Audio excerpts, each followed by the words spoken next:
présentation.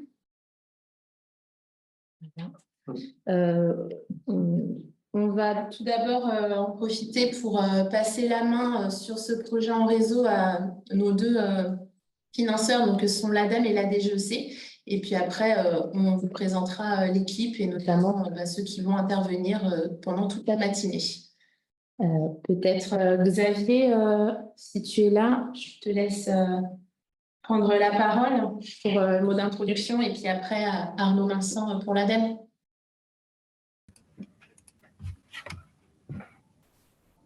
Oui, bonjour. Est-ce que tout le monde m'entend? Oui, très bien. Oui. Oui, super. Ben, bonjour, merci au CEREMA de nous avoir invités côté DGEC. Donc, je me présente. Donc, Xavier Delacaze, donc je travaille à la Direction Générale Énergie-Climat. Je suis rédacteur de la partie chaleur de la PPE, la programmation pluriannuelle de l'énergie. Donc là, je vais juste, pour pouvoir introduire ce webinaire, vous rappeler un peu les travaux qui sont menés par le ministère, mais normalement, vous êtes déjà tous assez bien informés. Donc, comme vous le savez, en principe, donc, nous sommes dans le 3e exercice de ce qu'on appelle la SFEC, la stratégie française énergie-climat. Celle-ci se décompose en trois volets. Vous avez un volet qui s'appelle, qui est la PPE, la programmation pluriannuelle de l'énergie, qui est elle-même sous-tendue par un autre volet qui est la stratégie nationale bas carbone. Alors, la différence entre les deux, c'est que la PPE va jusqu'en 2035, c'est-à-dire sur les 10 prochaines années, là où la stratégie nationale bas carbone va jusqu'en 2050, jusqu'au point de neutralité carbone qui est annoncé, donc qui est normalement l'objectif final de notre transition énergétique. Et le troisième volet de la SFEC, c'est le plan national d'adaptation au changement climatique. Donc, ces trois volets sont lancés en même temps.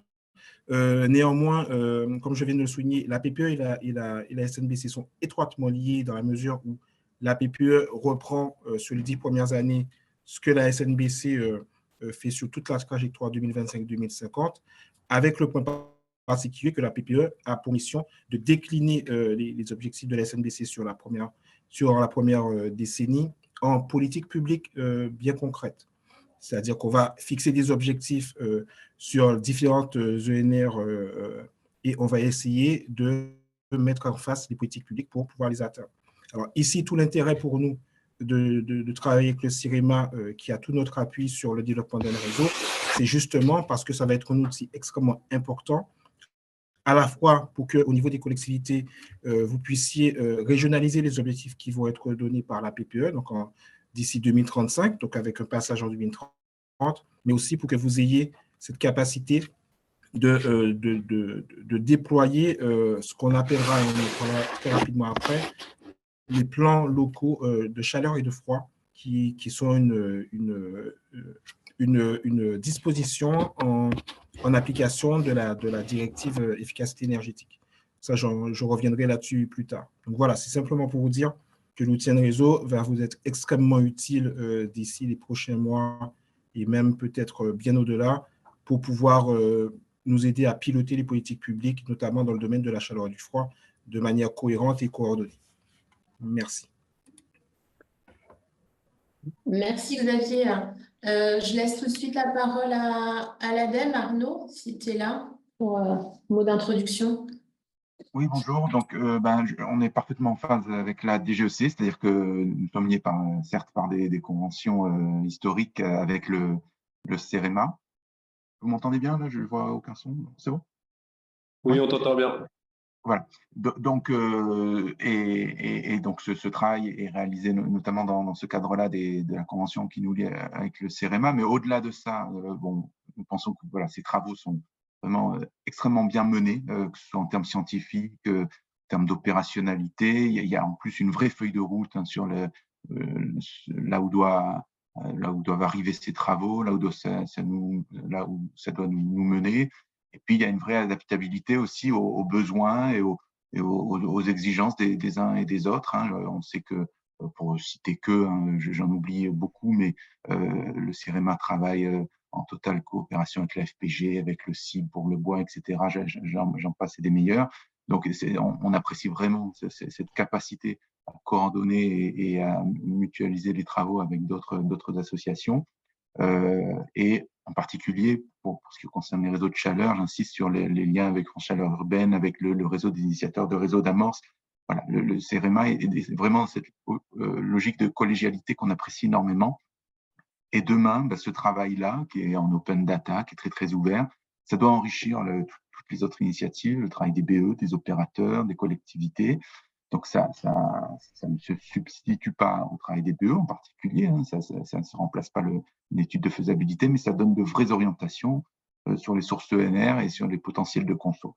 Donc là-dessus, et juste pour finir, on vous invite vraiment à considérer ces travaux comme des travaux de référence et très, très concrètement, nous, quand on instruit des réseaux de chaleur, moi j'appartiens au siège, mais mes collègues en direction régionale utilisent en réseau pour vraiment voir si le projet qui nous est déposé réussit à bien envisager, identifier toutes les sources de NR et tous les potentiels de consommation. Donc, on vous invite vraiment à en faire une plateforme, un outil de référence. Voilà.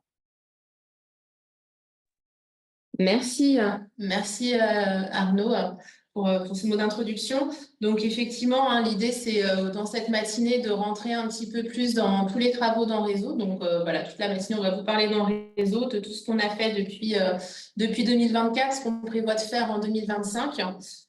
Voilà, donc on présentera à la fois les différentes plateformes cartographiques, peut-être certaines que vous connaissez moins, toutes les analyses thématiques aussi qu'on a pu construire. L'idée, c'est aussi de rentrer un petit peu dans la méthodologie qu'on a développée, même si on ne pourra peut-être pas répondre à tout sur une matinée, mais voilà, c'était vraiment d'essayer de rentrer un petit peu dans chaque module spécifique.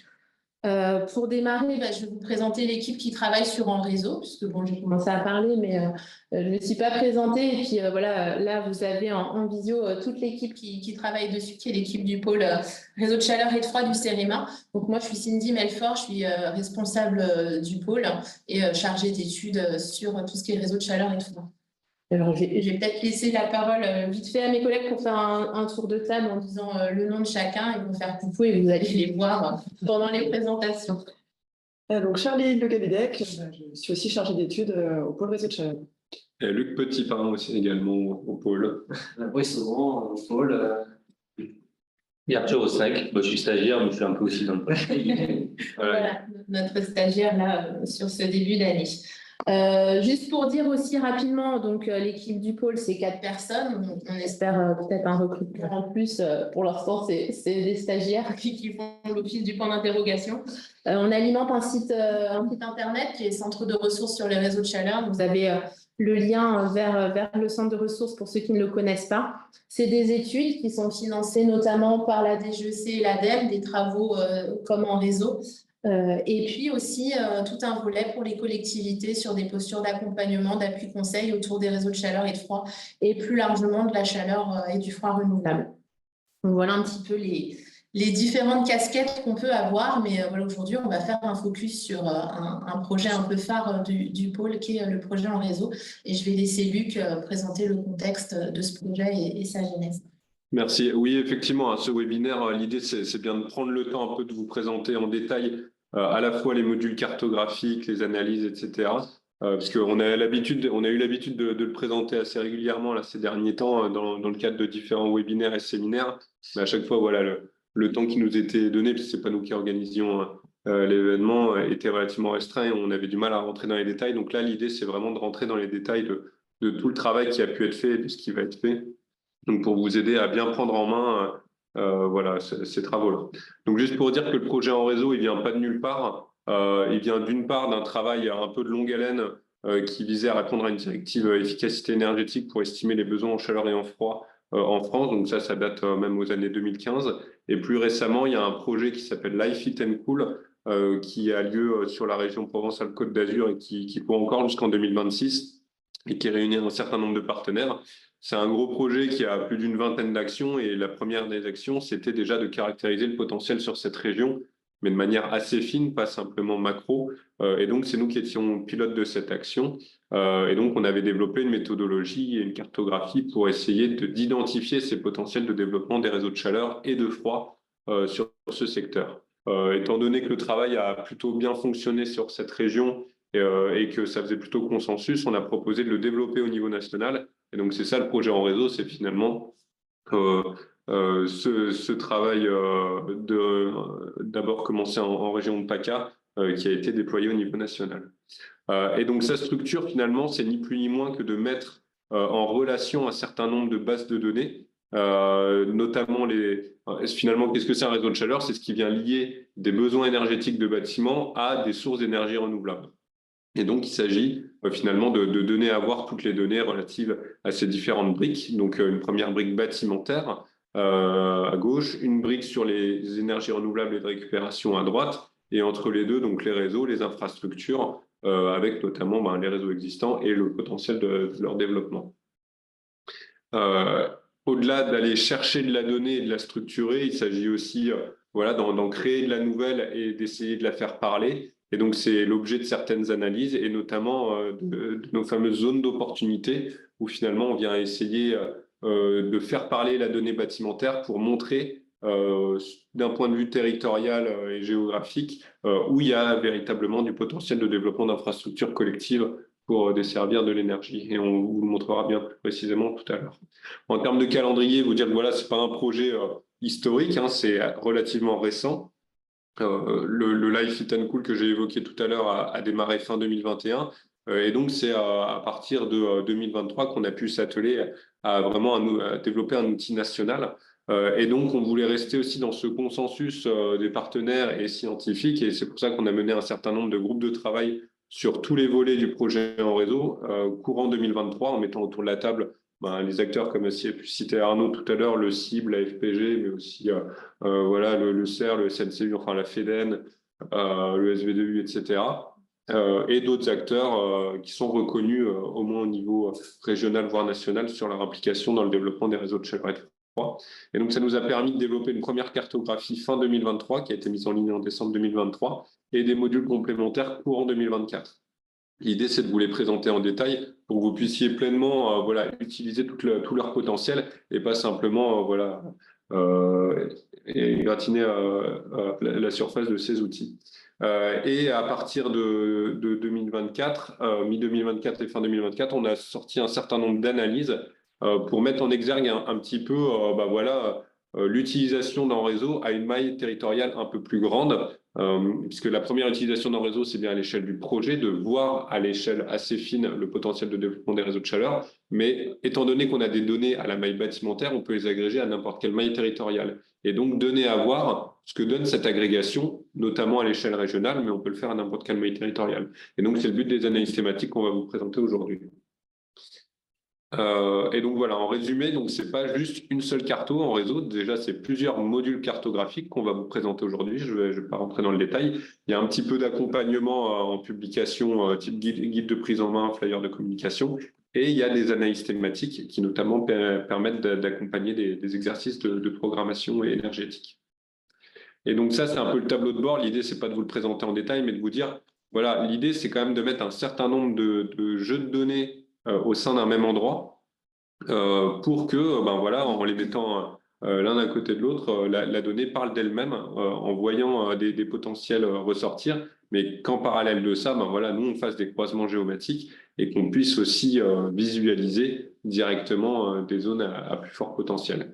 Donc l'idée, c'est plutôt de vous présenter au travers d'une démonstration un peu poussée l'ensemble des données qui sont à votre disposition pour que vous puissiez analyser votre territoire. Du coup, on va passer à la démo et c'est Charlie qui s'en occupe. Ok. La démo se fera en 2 temps. Charlie va vous présenter un petit peu une approche collectivité. Donc, vous souhaitez développer un réseau de chaleur sur votre territoire. Comment aborder en réseau? Et moi, je ferai une deuxième passe derrière pour vous présenter en détail certaines bases de données qu'on n'a pas forcément l'occasion de présenter dans le cadre des démonstrations collectivité. Oui, voilà. Donc, l'idée là, c'est de vous montrer un peu comment fonctionne la plateforme pour les gens qui ne sont pas forcément familiers. Donc, on atterrit sur cette page. Donc, l'idée, c'est soit moi, je suis un élu, un responsable de syndicat d'énergie, je m'intéresse à un territoire en particulier.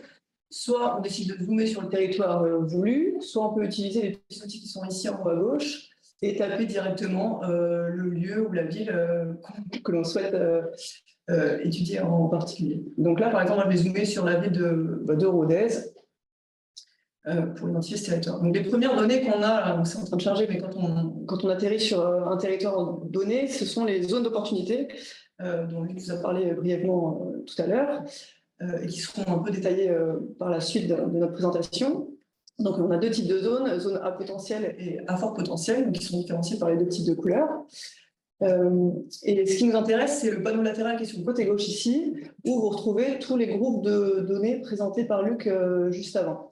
Donc, la manière simple de procéder, c'est d'utiliser ici la petite flèche sur le côté gauche pour pouvoir faire défiler les différentes informations qui se trouvent dans chacune de ces couches, de ces panneaux.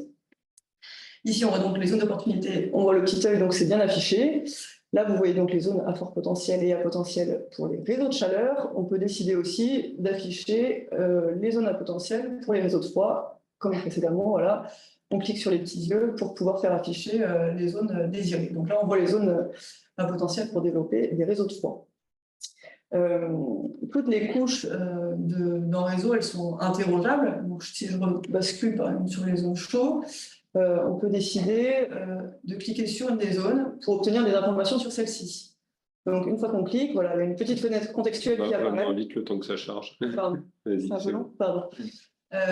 Qui nous donne justement des informations sur les zones, sur chacun des éléments de la carte. Donc ici, on voit, donc ça c'est les critères de définition de cette zone, dont on détaillera plus tard les éléments, et on voit sur chacun sur cette zone, le cumul des besoins en chauffage estimé de la zone, le cumul des besoins en eau chaude sanitaire, et aussi la part tertiaire des bâtiments, ainsi que d'autres éléments qui ont été ajoutés à la suite de nos analyses thématiques. Donc je ne vais pas rentrer dans le détail sur ces données-là, mais donc voilà, vous trouverez un certain nombre d'informations dans ces fenêtres contextuelles qui apparaissent quand on clique tout simplement sur la carte. Donc, on a identifié des zones d'opportunité. Ce qui nous intéresse aussi, c'est de savoir quels sont les consommateurs et de savoir si on peut travailler sur ces consommateurs pour déterminer un réseau de chaleur. Donc, on va rebasculer dans le panneau latéral à gauche. Ici, on a la couche des besoins en chaleur et en froid. On va faire apparaître. Pareil, je fais défiler ici en cliquant la flèche. Et là, je vois les bâtiments qui apparaissent. Donc, j'enlève les zones d'opportunité pour que ça soit plus lisible. On peut décider de s'intéresser plus particulièrement à des bâtiments dans le cadre d'une étude d'opportunité. Et donc, de la même façon que les zones d'opportunité précédemment, on peut cliquer sur un bâtiment et faire apparaître les éléments concernant ce bâtiment, donc les besoins en chauffage et en eau chaude sanitaire qui ont été estimés dans le cadre du projet en réseau. Et la part tertiaire du bâtiment, donc ici on voit 100%, et la surface de plancher nécessaire à l'estimation des besoins que l'on a fait. Si on ne connaît pas forcément son territoire, on peut aussi décider de changer de fond de carte en utilisant les petits outils qui sont toujours ici en haut à gauche. Voilà, ici vous avez différents fonds de carte qui s'affichent et on peut choisir de mettre par exemple OpenStreetMap, il y aura un peu plus d'informations sur les différents bâtiments. Je ne vais pas la charger, ça risque d'être un peu trop long. Donc voilà, ça permet de cibler les consommateurs et de déterminer qu'est-ce qu'on pourrait intégrer dans notre réseau de chaleur. Donc l'idée, c'était aussi d'enrichir avec d'autres données, notamment comment, cette fois-ci, alimenter son réseau de chaleur qu'on veut créer dans cette zone. Donc pour ça, on a rajouté des informations concernant les énergies renouvelables et de récupération qui pourraient être. Et je vais afficher les différents éléments de cette couche. Donc dans le cadre de ce projet, on a intégré un certain nombre d'informations sur des énergies qui pourraient être mobilisées, comme notamment les unités d'incinération, les industries. Donc ça, c'est des éléments qui vont être transmis par Efficacity. Voilà, les installations électrogènes, les stations d'épuration, data center et donc d'autres qu'on détaillera par la suite. Ça charge qu'il y a un délai. Très bien, ok. Désolé, on comprend qu'il y a un délai entre la démonstration et le partage d'écran, donc on va aller un peu moins vite. Voilà. Donc voilà, donc là par exemple, j'identifie par exemple les zones que j'ai vues ici, je vois qu'ici il y a des industries. Donc comme précédemment, je peux décider de cliquer sur un des éléments. Et je vois ici qu'on a aussi une estimation des potentiels, ça c'est ce qui nous a été transmis par Efficacity. Donc c'est une estimation de gisement de chaleur fatale qui serait récupérable et potentiellement valorisable dans un réseau de chaleur. Donc ça c'est des éléments qu'on a décidé d'intégrer pour donner des éléments pour monter une étude d'opportunité. Donc voilà, là on voit par exemple cette industrie Borg-Robert, on a certains potentiels voilà, qui pourraient être utilisés. De la même manière, sur les steps, on a estimé un gisement aussi dans le cadre du projet en réseau. Donc là, on verra, je vous détaillerai un peu plus tard dans le cadre de l'analyse thématique, les différents éléments.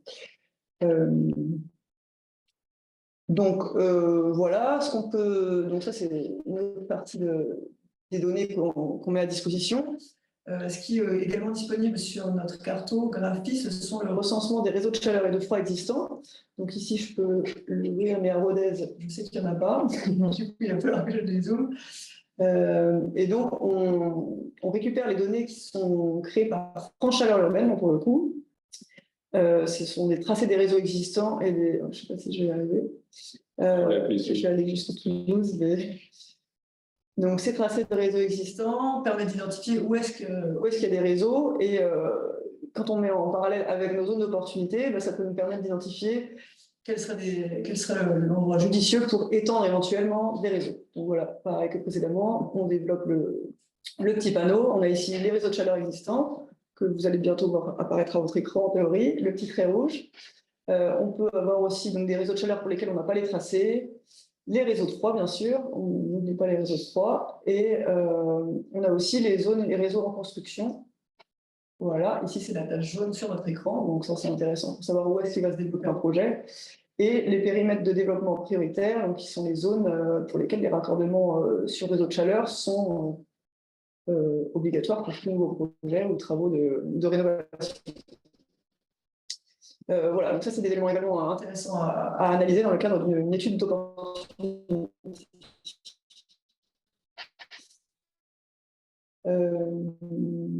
Voilà. Ensuite, finalement, on a aussi d'autres données qui sont des données qui permettent d'avoir des informations sur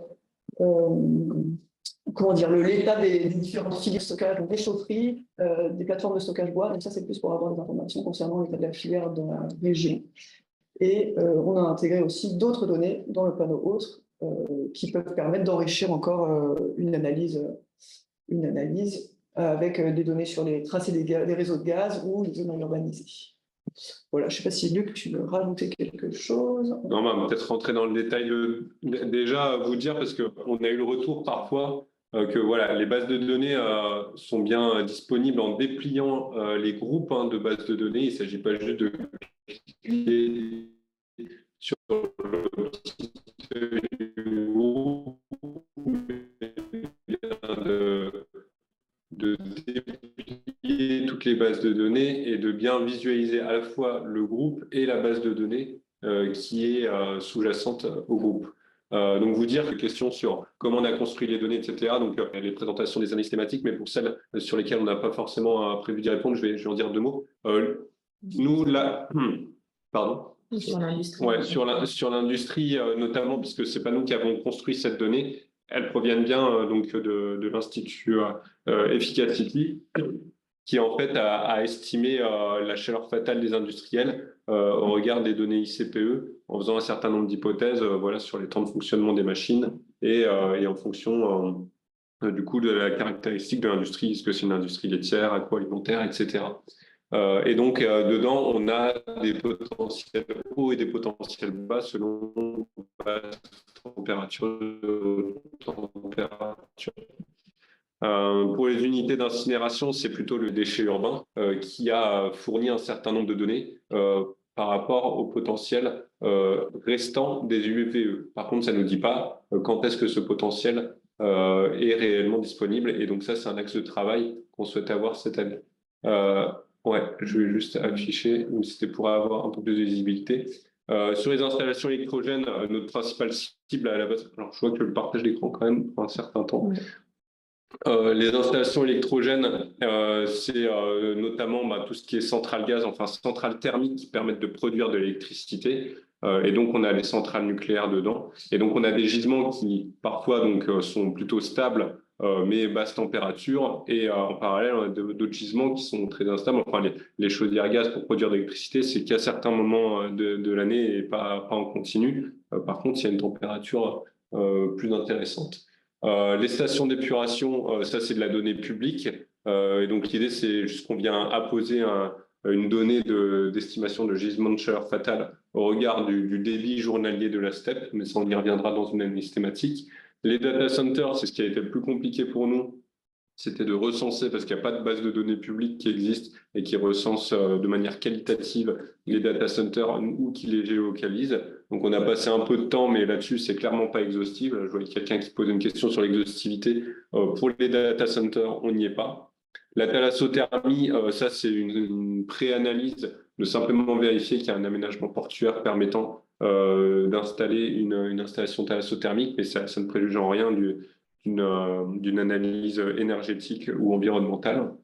Et enfin, tout ce qui est solaire thermique, là-dessus, c'est des données qu'on est allé récupérer voilà, sur d'autres portails, par exemple le portail cartographique des ENR ou Cartofriche. Donc l'idée, c'était simplement de donner à voir le recensement des parkings et des friches, de là où théoriquement on pourrait potentiellement installer du solaire thermique. Et concernant les ressources géothermales, là-dessus, pareil, on n'a aucune plus-value. On a simplement récupéré la donnée du BRGM, donc qui est aussi disponible sur leur site directement sur géothermie.fr, mais où vous pouvez retrouver donc notamment tous les potentiels régionaux des ressources de géothermie sur nappe, donc surface sur nappe. Il va y avoir une couche de géothermie sur sonde qui va arriver prochainement au niveau national. Il y a également la couche géothermie de minime importance, donc j'ai mis le zonage vert, orange, rouge pour ceux qui connaissent, qui est sur en réseau, mais là qu'on a dû tirer pour une raison technique, mais qu'on va remettre très prochainement. Et sinon, la seule couche que vous pouvez voir, c'est aussi celle de la géothermie profonde, qui est une couche très simplifiée et qui apparaît dans le plan géothermie national, qui simplement donne à voir éventuellement si vous êtes dans une région où il s'agirait d'étudier cette possibilité ou si a priori, voilà, c'est plutôt compliqué. Cette couche, bon, je vais peut-être quand même, ouais, j'aurais peut-être pas dû faire charger tout ça. Bon, vous voyez quand même que ça tourne relativement bien, puisque même France entière, on peut visualiser tous les gisements de chaleur fatale. Donc voilà, ça c'est la couche géothermie profonde. Et ce qui est intéressant, c'est que ça, c'est des couches un petit peu de potentiel, mais vous pouvez surtout mettre en regard les installations réelles par exemple, géothermie profonde. Et donc, au-delà des chaufferies de bois et des plateformes bois que vous a montré Charlie, voilà, par exemple, on peut voir ici là, les installations de géothermie profonde qui sont par ailleurs sur géothermie.fr. L'idée, c'est simplement de faciliter la navigation de l'utilisateur et d'avoir tout au même endroit, et donc sur cette cartographie en réseau. Sur le recensement des réseaux, on n'est pas rentré dans le détail, mais on récupère bien toute la donnée de France Chaleur Urbaine concernant les périmètres de développement prioritaires et les zones de construction. Donc ça, c'est souvent l'ADEME qui est la source de ce type de données pour les projets qui sont en cours d'instruction ou alors les zones où il y a des travaux en cours, donc un peu en termes prospectifs. Et enfin, dans la dernière donnée qu'on voulait vous montrer, c'est une donnée relativement récente, mais on rentrera dans le détail dans une analyse thématique, mais c'est les Local Climate Zones qui permettent de préfigurer un petit peu l'enjeu de sensibilité à l'îlot de chaleur urbain. Je ne vais pas trop rentrer dans le détail, mais vous dire qu'elle existe et qu'elle est déjà disponible donc, sur en réseau. Alors, c'est le temps que ça charge, pardon, parce qu'elle est assez lourde en plus. Et donc, je vais juste enlever ça. Bon, il y a le temps de chargement, mais voilà. Donc, le temps d'affichage. Oui, exactement. La vidéo. En tout cas, dans une analyse thématique, on aura l'occasion de revenir sur cette donnée. C'est simplement voilà, vous dire que nous, on est très intéressés pour travailler sur l'enjeu développement des réseaux de froid en lien avec îlot de chaleur urbain. Et donc, on a déjà fait un premier jeu d'analyse dessus. Et l'idée, c'est aussi de compléter les données relatives aux infrastructures gaz à mettre directement sur un réseau qui sont déjà en open data sur d'autres plateformes. On va peut-être prendre du coup quelques questions là dans le chat. Il y a eu plusieurs questions. Il y en a certaines, justement, on a prévu d'y répondre dans les prochaines parties. Donc, on ne va pas le faire maintenant, notamment sur la méthodologie pour les besoins en chaleur et en froid. Donc, on va y revenir juste après. Sur l'industrie, Luc qui a déjà répondu, je redis parce que je crois qu'il y en a qui n'ont pas tout entendu. C'est bien Efficacity qui nous fournit ces données. Donc aujourd'hui, nous, on n'a pas développé de méthodologie spécifique sur l'industrie. D'ailleurs, il y a une autre méthodologie qui est disponible sur la page en réseau pour tout ce qui est données chaleur fatale, qui explique comment ils ont estimé les gisements. Donc, voilà, on va peut-être l'afficher dans le partage d'écran. Et tu en as parlé du travail en cours, où on verra si on peut récupérer davantage d'infos avec des travaux en cours côté ADEME aussi, avec l'utilisation des ICPE et puis l'estimation des gisements avec ce qu'évoquait Luc sur voilà, des puissances d'équipement, des nombres d'heures de fonctionnement en fonction du secteur. Sur les niveaux de température des sources identifiées, pour Efficacity, dans ce qu'on a aujourd'hui actuellement disponible, il y a 2 niveaux. Il y a basse température et haute température. Donc, le gisement, il est séparé, ventilé dans ces 2 catégories. Pour les UVE, on en a déjà parlé. Il y avait une question dessus. On y reviendra puisqu'il y a une analyse thématique qui a été développée dessus. Donc, je propose qu'on y revienne à ce moment-là. Une question sur les zones d'opportunité aussi. Alors, pareil, on a prévu un temps aussi spécifique sur les zones d'opportunité, la manière dont elles sont construites et le développement d'un module spécifique qui est un peu plus adapté aux territoires plus ruraux notamment. Et une question sur est-ce que demain la densité thermique, on la fera le long des voiries et non plus à vol d'oiseau. Donc, c'est des choses qui sont un peu dans les cartons. On y reviendra plutôt en fin de webinaire. Et une dernière question sur l'utilisation des données locales consommation d'énergie, notamment sur les consos de gaz, avec effectivement France Chaleur Urbaine qui en affiche déjà une partie sur sa cartographie. Aujourd'hui, il en manque, il y a des bâtiments qui n'ont effectivement pas de consommation de gaz et qui potentiellement consommeraient du gaz. Donc là, c'est vraiment les fournisseurs d'énergie et puis gestionnaires de réseau qui font remonter ces informations-là. On n'a pas la main dessus, on fait remonter des choses pour essayer d'améliorer la qualité de la donnée, mais voilà, c'est des choses qui sont en cours et nous, on a prévu aussi d'en intégrer une partie dans les prochains travaux. On pourra peut-être aussi revenir en fin de module. Je pense qu'il y a pas mal de questions qui vont être répondues là, dans les prochaines slides. Du coup, juste pour vous dire, la page principale en réseau là, dans laquelle vous avez accès voilà, à toutes les données en téléchargement et toutes les méthodologies. Donc voilà, on vous y renvoie pour la suite du webinaire, mais on va essayer de répondre au maximum de questions pendant le webinaire. Mais voilà, vous avez absolument tout sur cette page, que ce soit les modules cartographiques ou les analyses thématiques ou l'accès aux données en téléchargement et les méthodologies.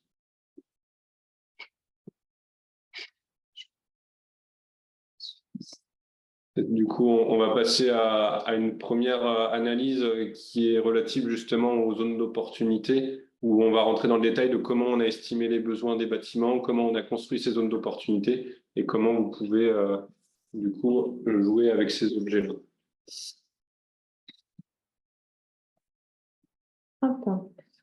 Donc sur les besoins en chaleur et en froid, donc déjà juste pour dire que en réseau, l'idée c'était d'estimer la totalité des bâtiments résidentiels et tertiaires sur le territoire national.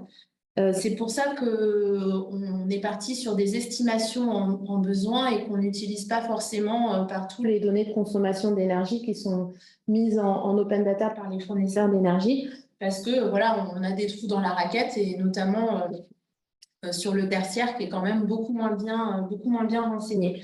Donc là, c'est juste pour vous donner un petit peu des chiffres sur les estimations en réseau. Donc, on estime à la fois la chaleur avec chauffage et ECS. Donc, on a une ventilation aussi entre les deux.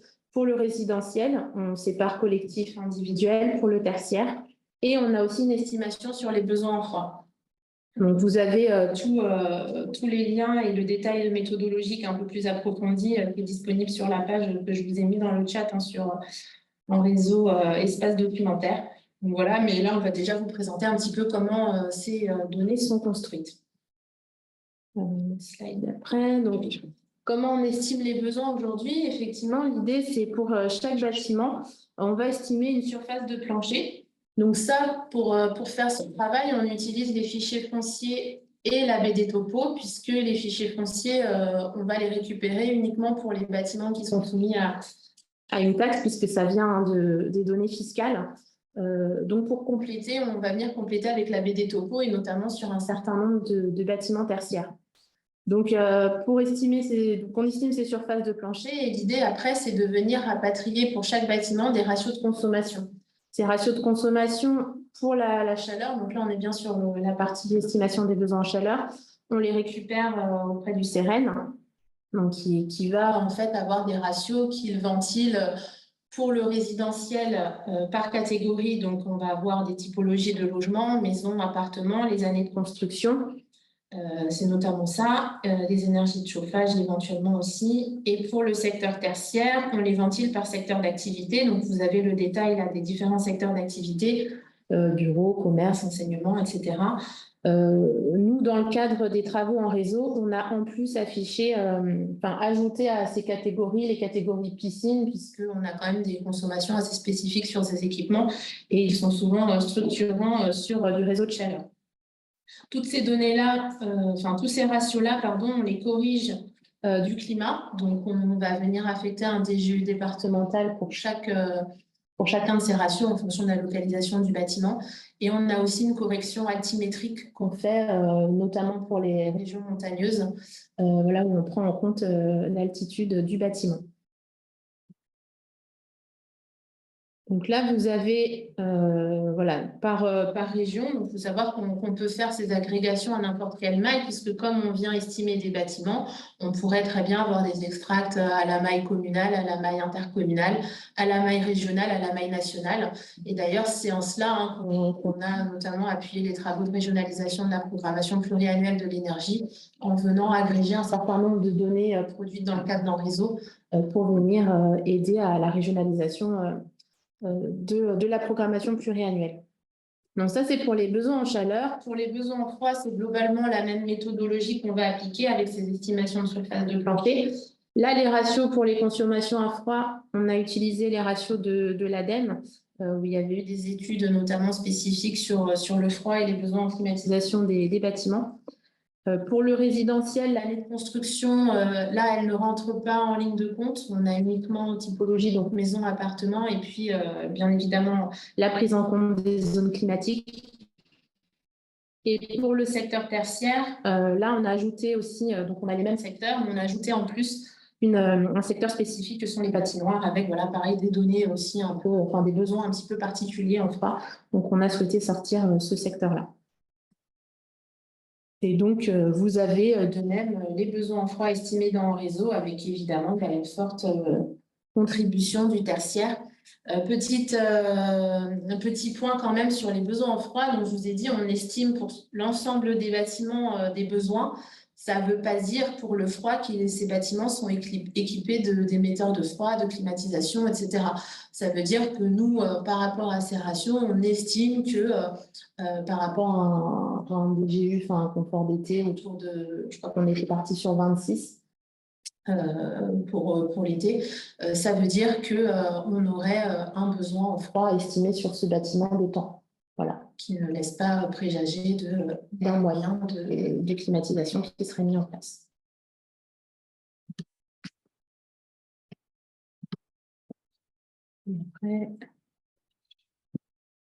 Ensuite, sur les zones d'opportunité, donc l'idée de construire, en fait, c'est d'estimer l'ensemble des besoins des bâtiments. C'est derrière de venir construire des zones d'opportunité pour le développement de réseaux de chaleur et de froid. Donc, on va avoir une méthodologie qui est similaire sur le froid et la chaleur. Donc là, vous avez les chiffres au niveau national, où dans la version standard, je vous montrerai après la version expert qui est vraiment focus sur les zones d'opportunité. On a mis en affichage deux types de zones, les zones dites à fort potentiel et les zones à potentiel. Elles ont juste une distinction qui est le minimum de besoins des bâtiments qu'on va retenir. Donc, pour les zones à fort potentiel, on prend tous les bâtiments qui ont un besoin estimé supérieur à 300 MWh par an, alors que pour les zones à potentiel, on prend uniquement on prend tous les bâtiments qui sont supérieurs à 100 MWh en consommation de chaleur par an. Peut-être pour dire aussi dans la construction, aujourd'hui, telles qu'elles sont présentées, les zones d'opportunité ne tiennent pas compte du mode de chauffage des bâtiments. C'est des évolutions qu'on vous présentera là pour 2025. Donc, elles sont plutôt ambitieuses parce qu'on considère que tous les bâtiments potentiellement sont raccordables, ce qui peut être un biais évidemment dans l'analyse. Donc, on est plutôt sur des niveaux ambitieux de zones d'opportunité, mais ça donne quand même un premier prisme de lecture sur les secteurs où il serait intéressant de développer des projets de chaleur et de froid. Donc, comment elles sont construites? Donc là, juste pour vous présenter un petit peu la méthodologie, on va prendre donc ce que je vous disais, tous les bâtiments qui vont avoir une consommation, enfin un besoin estimé supérieur à X mégawattheures par an. Donc pour les versions qui sont affichées sur en réseau standard, on est sur 100 et 300, donc 100 pour à potentiel, 300 pour à fort potentiel. Donc on va venir filtrer tous les bâtiments qui consomment plus que ce seuil de mégawattheures par an. Et ensuite, on va venir regarder les distances entre chaque bâtiment. Donc, ça, c'est ce qu'on a appelé une estimation de la densité thermique à vol d'oiseau, puisque, voilà, vous voyez, en fait, on génère entre chaque bâtiment des liens un petit peu dans tous les sens pour se dire, bah, sur ce tronçon, est-ce que ça vaut le coup de venir raccrocher les bâtiments ensemble? On est sur du vol d'oiseau. C'est pour ça qu'on est plutôt parti sur une densité de 3 mégawattheures par mètre linéaire. En fait, ça simplifie aussi les calculs, hein, parce que vous avez compris qu'on travaille France entière. Donc, générer des tronçons à vol d'oiseau, c'est beaucoup plus simple que de générer des tronçons en passant par la voirie, notamment dans une première approche qui est juste pour dégrossir des secteurs où ça nous semble intéressant d'aller proposer des projets réseau de chaleur et de froid. Donc, c'est pour ça qu'on a augmenté cette densité à 3 mégawattheures par mètre linéaire, plutôt que les 1,5 qu'on voit traditionnellement dans les instructions de projet fond chaleur. Et puis, en plus de ça, on a un filtre qu'on rajoute sur les distances en fait, qui seraient un peu rédhibitoires entre deux bâtiments. C'est-à-dire que si on a un hôpital qui est tout seul au milieu de nulle part, il peut avoir un besoin qui est très important. On pourrait du coup tirer beaucoup de canalisation puisqu'on respecterait toujours la densité thermique linéaire. Sauf que, est-ce que c'est pertinent d'aller chercher un bâtiment qui est 500 mètres plus loin s'il est tout seul? Donc, on a appelé ça ces distances d'appareillement. Donc, on est plutôt autour de 250 mètres. Donc, globalement, on a quand même des zones, enfin, on essaye d'avoir des secteurs qui soient quand même cohérents et assez proches. Donc, suite à tout ça, on a sorti une analyse thématique spécifique sur les besoins et les zones d'opportunité. Ça permet d'avoir déjà en fait des agrégations de tous ces chiffres à une maille régionale. Donc là, voilà, on vous présente un petit peu ce qu'on retrouve dans cette analyse qui est disponible aussi sur notre site. On a à la fois les besoins en chaleur, les zones d'opportunité, des comparaisons entre les régions. Et puis, vous avez à la fin de cette analyse une fiche pour chaque région. Donc, ça peut vous permettre aussi d'alimenter des exercices de planification. Donc là, vous avez l'exemple du Centre Val-de-Loire, où on vient regarder les besoins, les réseaux existants aussi. Donc ça, c'est ce qu'on connaît, qui est issu de l'enquête nationale des réseaux de chaleur et de froid, qui est faite par la FEDEN. Et puis, à ça, on ajoute voilà, les zones à potentiel, à fort potentiel. Et on a une distinction suivant si on a déjà un réseau présent dans la zone, si on est en densification extension de réseau ou plutôt sur de la création ex nihilo d'un réseau. Sachant que cette analyse, elle est basée sur les tracés qu'on connaît, qui sont issus de fonds chaleur urbaine. Donc évidemment, s'il y a des réseaux qui sont sortis depuis, ça se peut qu'ils ne soient pas pris en compte dans l'analyse des chiffres, mais ça permet voilà, de donner un petit peu des repères par région. Et on a la même chose pour le froid. Donc voilà, vous avez exactement le même prisme de lecture avec évidemment beaucoup moins de réseaux existants en froid. Donc voilà, suivant les régions, on va avoir des choses un petit peu différentes. Voilà dans les grandes lignes. Donc là, l'idée, c'est de vous présenter à suivre une analyse, le module spécifique en réseau expert qui fait un focus justement sur les zones d'opportunité. Donc, on vous a dit par défaut sur en réseau, la plateforme peut-être que vous connaissez le plus, on va avoir les deux zones qui sont du 100 et du 300, donc à potentiel, à fort potentiel. Et là, l'idée dans Réseau Expert, c'était d'avoir la possibilité, peut-être pour des territoires un peu moins denses, de descendre sur des besoins minimums de bâtiments, peut-être de 50 au lieu des 100 qu'on pourrait voir traditionnellement. Donc là, vous avez un peu la même interface que pour en réseau, sauf que vous avez des filtres ici spécifiques qui vous permettent de jouer avec les méthodes de construction des zones d'opportunité. Donc, vous allez pouvoir faire la même chose pour le chaud et pour le froid. Vous choisissez les besoins minimums des bâtiments. Donc là, vous pouvez prendre 50. Pareil, sur la densité thermique minimum, je vous ai dit, c'est ce qu'on fait nous à vol d'oiseau. Donc, c'est pour ça qu'on est plutôt sur 3. Mais si vous voulez, vous pouvez descendre à un 5, par exemple. Et là, vous allez vous retrouver plutôt sur peut-être des densités réelles. Alors après, à voir, parce que quand on est sur du 3, on peut être vraiment supérieur à un 5, sur des 2. Après, on peut faire une analyse spécifique au niveau de chaque zone. Et pareil, sur les distances d'appariement, vous pouvez aussi jouer. Là, on a mis 2 possibilités qui sont le 250 et le 5. Donc, bon, il y a un petit temps de latence. Donc là, vous voyez que c'est en train de charger. Mais ça vous permet en fait de venir superposer différentes couches. Tac. Normalement, elles ont chargé. Donc là, par exemple, si j'enlève la 100, bon là, on est sûrement que ça a peut-être aussi un peu moins d'intérêt de descendre sur du 50. On pourrait aller sur des territoires un peu moins denses.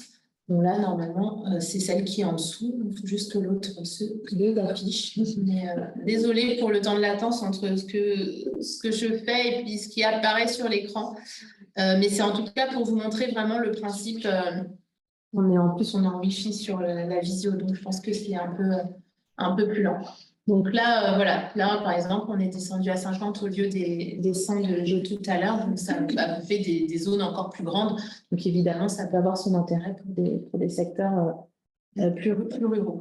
Vous pouvez aussi jouer, alors je ne sais pas si je vais le faire, mais je vais quand même vous montrer comment ça se passe. Sur les besoins, par exemple, une fois que vous avez affiché une zone, vous pouvez venir en fait afficher toutes les couches qu'on retrouve dans la version standard dans Réseau. Donc, c'est sur cette petite outil là, l'outil couche. Donc là, vous avez exactement la même structuration des différentes couches. Par exemple, vous pouvez venir afficher les besoins en chaleur. Donc là, ils vont s'afficher. Et avec ça, je peux aussi, par exemple, venir filtrer tous les bâtiments qui vont avoir un besoin en chauffage supérieur à temps ou un besoin en ECS supérieur à temps. Donc là, si je prends mon curseur et que je le décale, par exemple, je veux tous les bâtiments qui ont un besoin en chauffage supérieur à 400 MWh. Donc là, il va venir, si tout se passe bien, vous allez voir disparaître un certain nombre de bâtiments, filtrer tous les bâtiments qui vont consommer plus de 400 MWh par an en chauffage. Vous pouvez faire la même chose sur le froid et vous pouvez aussi filtrer sur la part de tertiaire. Par exemple, sur un secteur, vous voulez identifier que les bâtiments tertiaires, vous pouvez dire je veux que les bâtiments qui sont au moins à 90% en tertiaire. Donc, globalement, s'il y a un petit logement de fonction, il va sortir en résidentiel, par exemple. Donc, c'est pour ça qu'on peut ne pas être tout à fait à 100, même si on est sur plutôt des bâtiments tertiaires. Et donc là, on va venir comme ça pouvoir filtrer pour en fait compléter un peu plus finement les analyses que vous pouvez faire sur un réseau standard qui ne permet pas de jouer avec tous ces filtres. C'est ça. Voilà dans les grandes lignes. Je pense qu'on va avancer. Il y a pas mal de Il y a questions. des questions spécifiques. En une minute, là, un petit peu les questions là. Quelqu'un qui demande si on peut avoir une analyse thématique à échelle départementale ou d'une agro. En tout cas, techniquement, oui, c'est tout à fait réalisable. Nous, on a fait, entre guillemets, gratuitement toutes ces analyses à l'échelle régionale pour aider la DGEC à régionaliser la PPE notamment. Mais techniquement, tout est possible. Après, l'idée, c'est plutôt de se rapprocher de nous pour voir selon quelle modalité on peut faire cette analyse et quelles sont les attentes.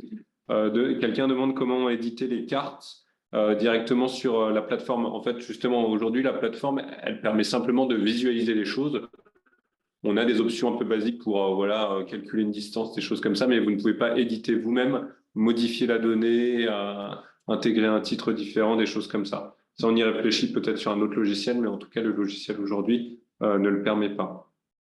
Concernant les flux WMS ou WFS, effectivement, ils sont bien disponibles, ils sont en bas de la page en réseau. Donc, pour tous les géomaticiens qui ont l'habitude de travailler sur QGIS, voilà, pas la peine de télécharger les bases de données, vous pouvez simplement importer les flux, ils sont à disposition gratuitement.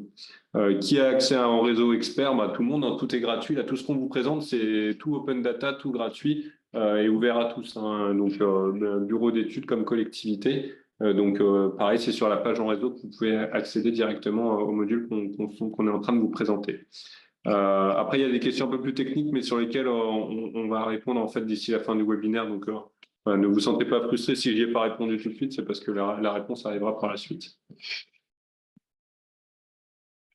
Là, on va passer aux analyses thématiques, du coup, un petit peu. On va aller assez vite parce qu'on a pris un peu de retard. L'idée, c'est déjà de vous dire qu'elles existent et de vous décliner un petit peu la méthode qui a été entreprise pour réaliser ces études et de vous montrer voilà, où trouver les ressources éventuellement, mais sans trop s'attarder sur les chiffres. Et pardon. On va commencer avec l'analyse thématique sur les stations d'épuration. Donc, cette analyse elle avait pour but d'essayer de valoriser les gisements de chaleur fatale des eaux usées des stations d'épuration. Donc, pour ça, nous, l'idée, c'était d'essayer d'identifier quelle station d'épuration présentait un intérêt parce que située à proximité d'une zone qui a beaucoup de besoins et qui possède du potentiel pour développement de réseaux de chaleur, ou alors qui se trouve suffisamment près également de réseaux existants. Donc pour ça, les données d'entrée, c'est ce qu'on vous a présenté précédemment. Donc c'est les données sur les stations d'épuration qu'on a récupérées sur le site de l'assainissement collectif. On a simplement fait un filtre pour isoler celles dont les capacités nominales étaient supérieures à 5000 équivalents habitants. Donc c'est ce que vous retrouvez sur la plateforme en réseau. Et ensuite, dans le cadre du projet en réseau, il y a un travail d'estimation du gisement de la chaleur fatale récupérable qui a été effectué. Donc là, on parle de gisement de chaleur fatale qui serait récupérable par cloacothermie en l'occurrence. Donc ça s'assimile à de la géothermie basse température. Donc ça nécessite de mettre en place une pompe à chaleur ensuite pour relever le niveau de température. Donc à noter toutefois, là, dans l'estimation de ce gisement, on comprend bien, c'est un système... C'est un gisement estimé annuellement, donc pour un système qui représenterait une pompe à chaleur et aussi les appoints nécessaires sur l'année. Donc, ce n'est pas un gisement brut de chaleur fatale qu'on a directement en sortie de STEP, ça correspond à un gisement auquel on associe aussi des appoints. Voilà. Donc, la démarche a été la suivante. Donc, on a identifié d'abord quelles zones d'opportunité étaient suffisamment proches et intéressantes pour que la station d'épuration puisse alimenter cette zone. Le critère défini pour ça, choisi pour ça, c'était la densité thermique linéaire, comme on a utilisé pour les zones d'opportunité. Sauf que là, on parle d'une densité thermique feeder ou de canalisation d'alimentation, en fait. Donc, ça représente le gisement de la steppe divisé par la longueur du tracé de raccordement entre cette steppe et le premier bâtiment de la zone d'opportunité. Donc, ça, c'était une méthode, une approche pour déterminer des couple step, zone d'opportunité qui serait intéressant.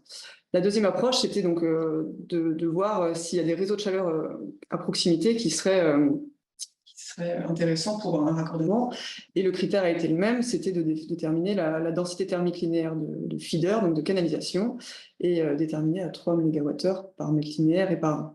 Donc ça nous permet d'identifier des couples step réseau qui paraîtraient intéressants, en tout cas pour valoriser la chaleur fatale de la steppe. Le résultat, donc, ça a été une production cartographique, une cartographie dédiée, que je vais vous faire partager à l'écran. Vous me direz si vous la voyez. Donc là, j'ai déjà zoomé sur une zone en particulier qui était la ville de Limoges. Donc, après, vous pouvez aller voir sur vos territoires les différentes steppes identifiées et voir si ça peut être intéressant. Donc nous, ce qu'on a représenté ici, c'est tous les raccordements possibles de STEP à des zones d'opportunité avec une proposition qui est meilleure que les autres, qui est idéale, parce que présentant une meilleure densité. Donc, comme précédemment sur la plateforme en réseau, on peut cliquer sur les liaisons proposées, donc qui sont des liaisons fictives qu'on a proposées un passage par la voirie. Voilà. Et donc, on a accès aux éléments de cette liaison avec la densité linéaire feeder calculée. On a aussi regardé la densité linéaire en fonction du besoin de la zone pour ne pas proposer un raccordement à une zone qui serait trop petite, par exemple. Voilà, et vous avez la distance, la longueur de la liaison aussi. Donc ça, c'est une approche qui vous permet de voir, bon, bah là, j'ai cette step, j'ai cette zone d'opportunité. Ça semble judicieux de penser, de réfléchir à utiliser cette step pour alimenter cette zone d'opportunité. La même réflexion a été menée avec les zones d'opportunité froid. Donc là, on va voir que, hop, ça va changer. On voit qu'on proposait aussi un raccordement à des zones d'opportunité froid.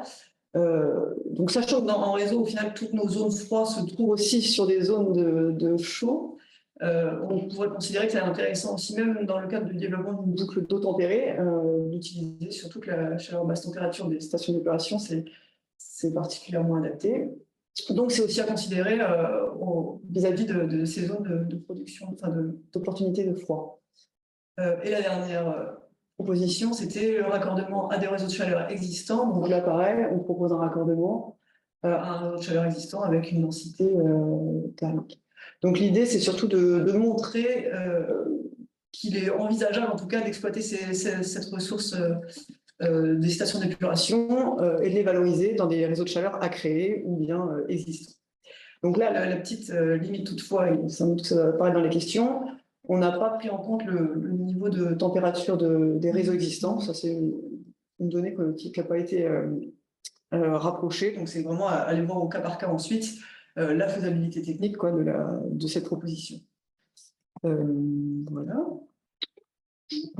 Peut-être simplement évoquer la carto qui est en train de vous montrer Charlie, elle est bien disponible publiquement. Peut-être si tu peux montrer un peu le parcours pour y arriver. C'est sur la page en réseau général, vous avez accès à l'ensemble des analyses thématiques un peu plus bas. Et du coup, sur l'analyse thématique spécifique au STEP, donc voilà, c'est un peu la liste. Et ben, quand vous cliquez dessus, il y a à la fois le lien vers un document PDF donc, qui restitue la méthodologie, les résultats concaténés, etc. Et un lien vers une cartographie, là, vous voyez sur le partage d'écran. Et c'est en cliquant sur ce lien-là que vous accédez à la carto que Charlie vient de vous présenter. Oui. Donc, ça permet d'identifier en tout cas des steps qui semblent intéressantes, dont le jugement semble intéressant à valoriser. Je peux basculer. On va basculer sur le PPT, puis on va aller assez vite. Oui, voilà, donc ça c'était un exemple, mais on l'a fait la démonstration directement. Ensuite, voilà, on a les résultats qui sont aussi détaillés plus dans notre analyse. Vous avez le lien aussi vers directement l'analyse thématique. Donc, juste comme je l'ai déjà signalé, on a quelques limites entre guillemets à cette étude. Donc, les tracés qu'on propose, c'est des tracés fictifs qui passent par la voirie, mais c'est pas forcément le plus idéal. Voilà, on n'a pas pris en compte aussi le régime de température des réseaux de chaleur dans ces propositions de raccordement. C'est simplement des propositions par la voirie en calculant une densité. Voilà. Il y a aussi une limite qui est sur le gisement de chaleur fatale estimé pour les CEP. Donc, comme je l'ai déjà précisé, c'est un gisement global qui est annuel et qui intègre des appoints et pas un gisement brut extractible directement en sortie de système. Voilà. Et pour la question sur le nombre, on vous renvoie vers l'analyse thématique. On ne l'a pas exactement en tête, mais... C'est-à-dire de regarder ces 318 qu'on avait estimé comme à proximité suffisante d'une zone d'opportunité. Mais en ayant bien en tête les limites, et notamment le régime de température du réseau de proximité, etc. Ensuite, on a amené donc une autre analyse thématique relative au solaire thermique. En fait, l'idée, c'est de voir à quel point chaque ENR peut être mobilisé pour alimenter les réseaux de chaleur et de froid en France, enfin, en tout cas ceux qu'on estime pouvoir développer en France. Et donc, concernant le solaire thermique, vas-y. Du coup, l'idée, c'était de voir un petit peu si, d'une part, on massifiait le développement des réseaux de chaleur et de froid en France, ça donnerait des réseaux un petit peu sur toutes les zones d'opportunité qu'on vous a présentées. Et si, en plus de ça, on voulait solariser ces réseaux de chaleur, qu'est-ce que ça donnerait? Et donc, l'idée, c'est de partir du postulat que le solaire thermique couvrirait un certain pourcentage des besoins en eau chaude sanitaire sur l'année. Et donc, on a pris 80%. Et donc, vu qu'on a estimé les besoins en eau chaude sanitaire de tous les bâtiments et donc de toutes les zones d'opportunité où on pourrait développer un réseau de chaleur, eh ben, c'est simplement de faire un produit en croix un peu complexe entre du coup le besoin 80% du besoin SCS d'une zone au regard de l'ensoleillement de la commune et du taux de pénétration selon le régime basse température ou haute température du réseau de cette énergie solaire thermique. Et donc sur l'exemple que vous voyez sur la diapo, donc on part d'une zone qui aurait par exemple 563 MWh de besoin ECS par an, donc ce qui fait qu'on pourrait couvrir 450 avec du solaire thermique. Enfin voilà, c'est notre hypothèse de base. Qu'en croisant avec l'ensoleillement de la commune et un taux de pénétration qui nous a été fourni notamment par Newit et Enerplan, ça donne une surface de capteurs solaires à installer et donc une emprise au sol qui est aussi à trouver pour installer ces capteurs solaires. Et donc ça, c'est fait à l'échelle de toutes les zones d'opportunité. Donc je ne vais pas vous faire la démo, mais quand vous cliquez sur une zone d'opportunité sur un réseau, vous avez des attributs sur le bas, ben voilà, c'est ici, qui montrent ces résultats-là. Donc là, en cliquant sur la zone-là, on voit que du coup, il serait nécessaire de trouver un peu plus de 1 hectare, voire 2 hectares si on était en haute température sur le réseau de chaleur, pour couvrir 80% des besoins SCS de la zone avec du solaire thermique. Et donc, ça permet de donner tout de suite un ordre de grandeur de la parcelle à trouver pour maximiser le solaire thermique au sein de ce réseau de chaleur. Et donc ensuite, en agrégeant ces résultats à toute maille territoriale et notamment maille régionale, ça donne ce type de résultats. Là, la diapo là, elle a notamment regardé uniquement les centrales solaires thermiques qui auraient une emprise au sol de plus de 1500 m². Et donc, ça donne un potentiel de plus de 10 TWh. Donc là, on reste pareil sur un exercice un petit peu de pensée, de dire voilà, quel est le potentiel brut maximal d'une énergie renouvelable pour intégrer les réseaux de chaleur qui, par ailleurs, sont aussi sur un exercice de pensée de maximisation de développement de cette technologie en France avec nos zones d'opportunité. Et donc, les limites de cette analyse, ben voilà, c'est qu'on n'a pas vérifié qu'il y avait bien une disponibilité foncière pour héberger les centrales de solaire thermique.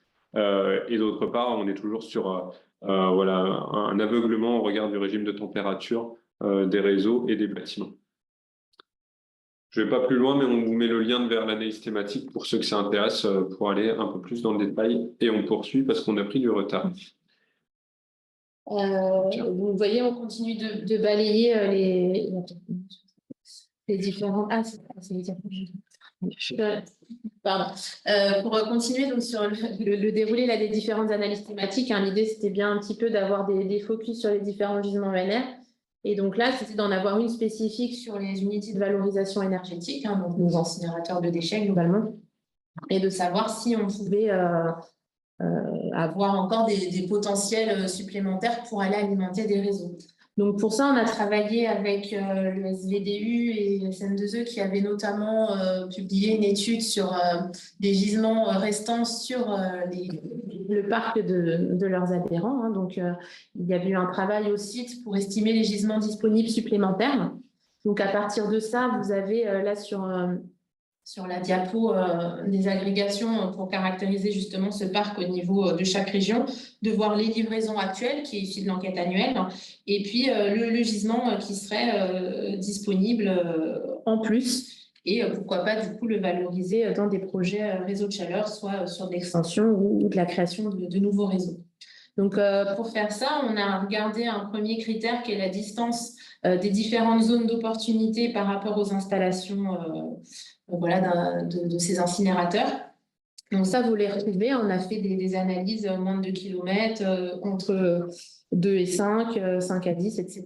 pour voir un petit peu comment ça se ventilait. On a différentes entrées par région là aussi notamment, où ça nous permet d'identifier est-ce qu'on a plutôt beaucoup de zones d'opportunité à proximité ou est-ce que nos zones d'opportunité sont éloignées et du coup les équipements sont plutôt loin et ce qui rend plus compliqué une valorisation chaleur.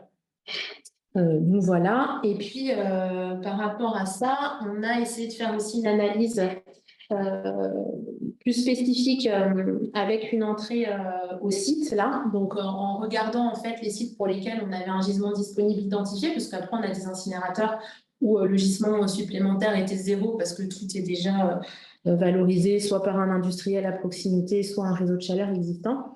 Donc là, l'idée, c'était vraiment site par site sur les installations pour lesquelles on identifie un gisement supplémentaire, de regarder si elle est déjà raccordée ou pas à un réseau de chaleur sur la base des données France Chaleur Urbaine. Et puis après, sa proximité avec une zone d'opportunité. Donc là, vous avez un petit schéma qui explique rapidement comment ça fonctionne. Donc là, pour une installation qui produirait 50 gigawattheures, admettons, elle livre déjà 10 gigawattheures sur le réseau. Donc, on aurait un gisement estimé à 40 gigawattheures supplémentaires. Et donc là, on a 2 zones à proximité, une qui est à moins de 2 km où on n'a pas de réseau. Donc, pourquoi pas une création de réseau qui permettrait de valoriser une partie. On a les besoins en chaleur de la zone d'opportunité. Et puis, une zone dans laquelle le réseau se déploie déjà. Tous les bâtiments ne sont pas raccordés. Donc, est-ce qu'on pourrait avoir des extensions à envisager? Donc, vous avez un schéma avec le graphique type. Et donc, en gros, on a fait cette analyse pour tous les sites pour lesquels on avait un gisement identifié. Et ça, c'est ce que vous retrouvez pour chaque région. Le nom de l'incinérateur avec cette analyse sur les livraisons déjà identifiées, les potentiels supplémentaires et puis les zones d'opportunité à proximité. Donc ça, pareil, vous le retrouverez. Donc, on va voir avec le SVDU pour éventuellement mettre à jour, puisque il y a aussi des choses qui sont envisagées à côté mise à jour de ces gisements, puisqu'on a aussi des projets qui sont en cours et qui vont permettre de valoriser davantage de chaleur. Petite limite sur cette analyse. Évidemment, les UVE, ça produit toute l'année. Donc, des fois, on peut avoir un gisement qui est disponible, mais qui l'est en été. Les besoins de chaleur, on sait que c'est plutôt en hiver. Donc, on peut aussi avoir de prime abord l'impression qu'on a un gisement qui est facilement valorisable à proximité. Mais il faudrait rentrer dans des notions de temporalité. Et donc là, ça pourrait passer, pourquoi pas, avec d'autres types de projets, type du stockage pour gagner quelques points sur les UVE. Ou pourquoi pas étudier la possibilité de produire du froid avec une UVE sur des machines à absorption. Donc ça, c'est quelque chose qu'on pourra creuser en lien avec le SVDU sur 2025. Voilà, sur les UVE. Oui, alors maintenant, on va passer sur une autre analyse thématique, mais cette fois-ci qui concerne le froid et le rapport avec la sensibilité à l'effet d'îlots de chaleur urbain. Donc, comme vous a présenté tout à l'heure Luc, on a voulu donner des attributs à nos zones d'opportunité de développement de réseaux de froid et en particulier les caractériser par rapport à la sensibilité à l'effet d'îlot de chaleur urbain. Donc l'îlot de chaleur urbain, moi, je pense que vous savez un peu près ce que c'est, mais globalement ça se trouve dans les villes. Et donc en fait, pour ce travail, nous, on s'est basé sur un travail de nos collègues du CEREMA de Toulouse qui ont produit une cartographie sur les zones climatiques locales. Donc, qui sont des zones géoclimatiques qui utilisent un certain nombre d'indicateurs comme l'occupation des sols, l'implantation, la hauteur des bâtiments, et qui permettent donc de faire un découpage de la surface urbaine en fonction d'un comportement climatique homogène. Donc, vous avez une petite capture de cette cartographie-là avec les différentes classes de zones climatiques locales. Il y en a 17 en tout, je crois, à peu près. Et donc, on sait aussi que l'adaptation au changement climatique est un enjeu, à venir, et donc les réseaux de froid sont une solution pour éviter l'usage massif, en tout cas, de systèmes de climatisation qui pourraient accentuer cet effet d'îlot de chaleur urbain. D'où l'intérêt de mettre au regard ces données. Donc, nous, on a utilisé, comme je vous ai dit, les données du CEREMA sur ces zones climatiques locales. Donc, elles correspondent à des données sur 83 aires urbaines de plus de 50 000 habitants. Donc, c'est normal si on n'a pas la donnée sur toute la France, c'est les plus grosses aires urbaines. À partir de ces données de zones climatiques locales, on a effectué un croisement simplement avec nos zones d'opportunité de développement de réseaux de froid. L'idée, c'était de réussir à pondérer cette zone en fonction de sur quelle zone climatique elle se trouve. Donc, on pondère en fait la surface recouverte par rapport à la sensibilité à l'effet d'îlot de chaleur urbain. Donc, on a la formule qui est là. Et en fait, ça nous permet de créer un attribut qu'on associe à nos zones d'opportunité qui va caractériser est-ce que la zone est sensible à l'effet d'îlot de chaleur urbain, faiblement sensible ou alors fortement sensible, ou très fortement sensible à l'effet d'îlot de chaleur urbain. Donc là, on a pris un exemple type d'utilisation qu'on pourrait faire. Donc, on est parti sur Toulouse. On voit ces différentes zones d'opportunité donc à développement de réseaux de froid à fort potentiel. En parcourant les différentes zones, donc comme précédemment, on peut cliquer sur la zone et avoir les différents attributs. Bon, alors, je ne sais pas si c'est suffisamment lisible, mais là, on voit par exemple que les zones en rouge donc, sont identifiées comme à très forte sensibilité à l'effet d'îlot de chaleur urbain. Donc, l'idée, c'est de pouvoir peut-être prioriser des zones de développement de réseaux de froid au regard de cette sensibilité en particulier. Donc, là, c'est un exemple type d'application. On voit que ces zones-là, elles sont très sensibles. Elles semblent donc être prioritaires pour le développement des réseaux de froid. Et on a aussi une part tertiaire qui est importante dans ces zones, donc qui semble plutôt judicieux. Voilà. Donc, c'est des attributs que vous retrouvez directement sur la cartographie en réseau et sur les zones d'opportunité à développement de réseaux de froid. Voilà. Je vais pas détailler je vais pas détailler tout simplement les chiffres qu'on a extraits de cette étude. Vous les retrouvez bien sûr dans l'analyse. Simplement, on peut dire qu'on a identifié 1,26 TWh au niveau national dans des zones à forte et très forte sensibilité à l'effet d'îlot de chaleur urbain. Et on voit ici une répartition pour les zones à forte et très forte sensibilité en fonction des régions. Voilà, on voit qu'il y en a beaucoup en Île-de-France et en PACA. Voilà, donc les limites qu'on peut noter à cette étude, c'est que voilà, on ne prend pas en compte les réseaux qui sont les bâtiments qui seraient déjà raccordés à un réseau de froid ou déjà alimentés par un réseau de froid. C'est tout besoin pris en compte, quoi. Et voilà, les zones climatiques locales, elles permettent d'approcher une sensibilité à l'effet d'îlot de chaleur urbain, mais on ne caractérise pas réellement avec une température ces zones. Voilà. Je pense qu'on va enchaîner sur une nouvelle analyse thématique. N'hésitez pas à poser vos questions si vous en avez. Ouais, on va rester sur le froid, juste pour dire que on a aussi développé un module qui est spécifique aux Outre-mer, parce que voilà, l'idée c'est de couvrir le territoire national. Donc voilà, on a fait la même chose en fait en réseau standard, la version standard pour les DROM. Donc ça couvre les Antilles, Martinique, Guadeloupe, Guyane, la Réunion. Et Mayotte, on ne retrouve pas tout parce que la particularité de Mayotte, c'est qu'on n'a pas de fichier foncier, donc la méthodologie ne pouvait pas être complètement transposée. Donc, un petit cas particulier pour ceux qui voudraient travailler sur Mayotte, n'hésitez pas à nous mettre un mail si jamais, mais voilà, on a des choses un peu différentes. Donc, quelques chiffres voilà, sur les estimations des besoins en froid. On estime pareil le résidentiel et le tertiaire. Le résidentiel individuel et collectif, là pour les chiffres, ils sont remis ensemble. Et à titre de comparaison, vous avez ce qu'on retrouve en France métropolitaine.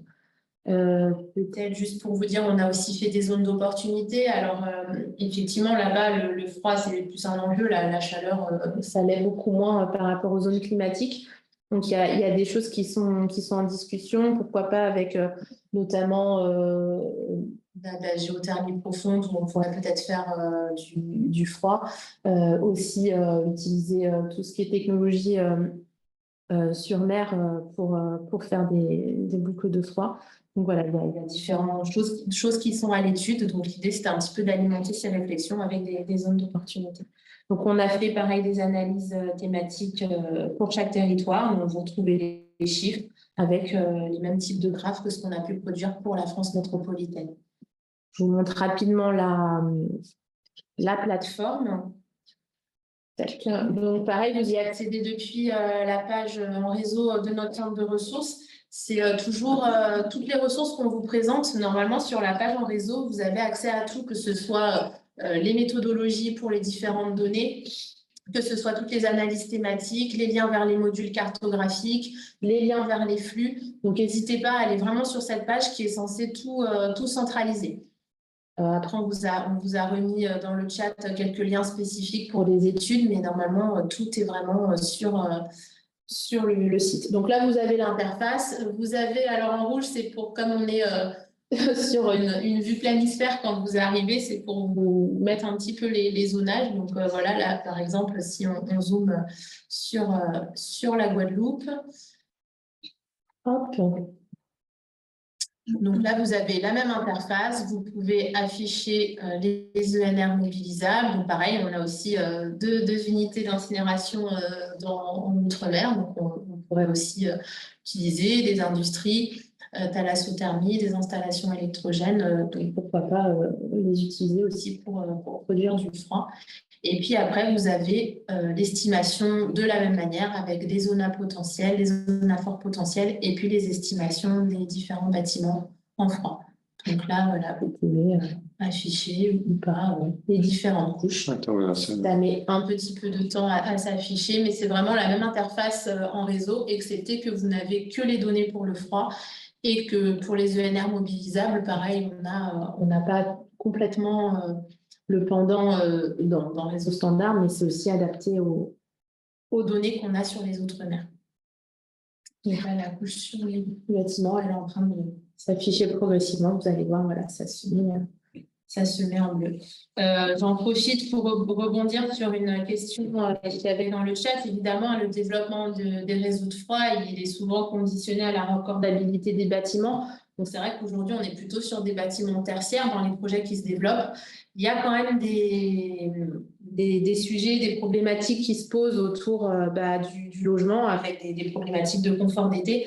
Mais c'est sûr que les émetteurs froids n'étant pas prévus dans certaines résidences un peu plus anciennes des années 70, ça pose la problématique.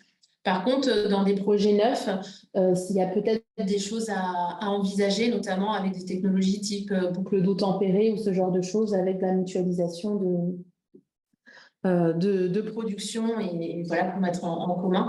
Parce que si on laisse faire, on a aussi le risque de voir plutôt des solutions individuelles qui peuvent avoir des effets contre-productifs suivant les milieux dans lesquels on les développe. Peut-être juste dire qu'il y a un focus sur tout ce qui est un peu chaleur fatale dans les DROM, parce que l'idée, c'est qu'on peut produire du froid à la fois par compression électrique, mais aussi par compression thermique. Et donc, du coup, de valoriser une chaleur fatale peu chère peut permettre de produire du froid avec des systèmes à absorption. Et ensuite, on a fait un dernier module qui s'appelle En réseau 2050, où là, l'idée, c'était juste d'essayer de repartir des études, de l'étude transition 2050 de l'ADEME avec les 5 scénarios, S1, S2, S3, S4 et le scénario tendanciel, et d'appliquer un petit peu ces hypothèses du coup, à notre méthodologie pour voir un petit peu ce que ça donnerait. Et donc concrètement, la méthode ne change pas pour l'estimation des besoins, c'est juste les ratios qui changent. Et les DJU, du coup, on a pris aussi des DJU à horizon 2050. Mais voilà, on va pas sectoriser les endroits qui seront a priori construits, densifiés, etc. On part du bâti existant et on leur affecte du coup une évolution de leurs besoins énergétiques au regard des hypothèses, des scénarios. Et donc, on va peut-être très rapidement montrer le module Carclo. Et donc, vous pouvez, entre guillemets, jouer avec ce module pour voir comment évoluent les zones d'opportunité à horizon 2050 sur votre territoire au regard des différents scénarios. Et du coup, alors, le partage d'écran est figé de mon côté sur le PPT, moi. Ouais, ça doit être long. Ah oui, elle était sur Paris, là? Ouais. Ah non, décale-toi. Ah bon. Ouais, un zoom à fond sur une petite ville. Ok, ça a sorti. C'est en train de charger. Ouais, allez, zoom. Bon, désolé, parce que vu que du coup, il y a 5 scénarios qui potentiellement chargent en même temps et qu'il y a différentes configurations possibles, une mauvaise manip peut amener à générer un certain nombre de couches. Et avec le partage d'écran, en plus, on est en Wi-Fi.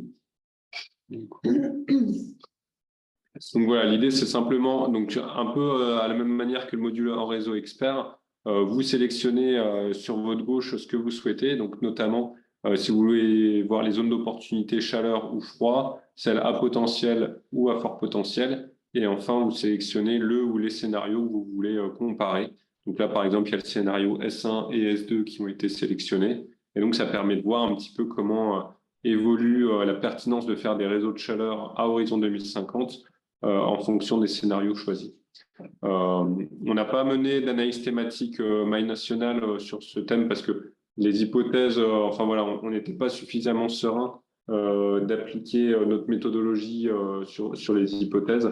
Et donc, on ne voulait pas dire n'importe quoi à la maille nationale. Ça permet au moins au niveau local quand même de se rendre compte qu'a priori, voilà, la solution réseau de chaleur n'est pas dénuée de sens, même dans des scénarios à tendance très sobre, type S1 ou S2. Et donc, voilà, cette solution trouve encore son sens avec des ratios qui viennent baisser assez fortement. Du coup, je crois qu'on est bon. On va laisser un petit temps de questions-réponses, mais d'abord, on propose à la DGEC du coup d'éventuellement rebondir là sur la présentation des analyses thématiques au regard de l'exercice de régionalisation de la PPE. Voilà, si Xavier, tu peux redire un mot comme ça Oui. nous laisse le temps aussi de faire le tri sur les questions pour y répondre juste après. Oui, oui, très bien. Merci, merci Luc.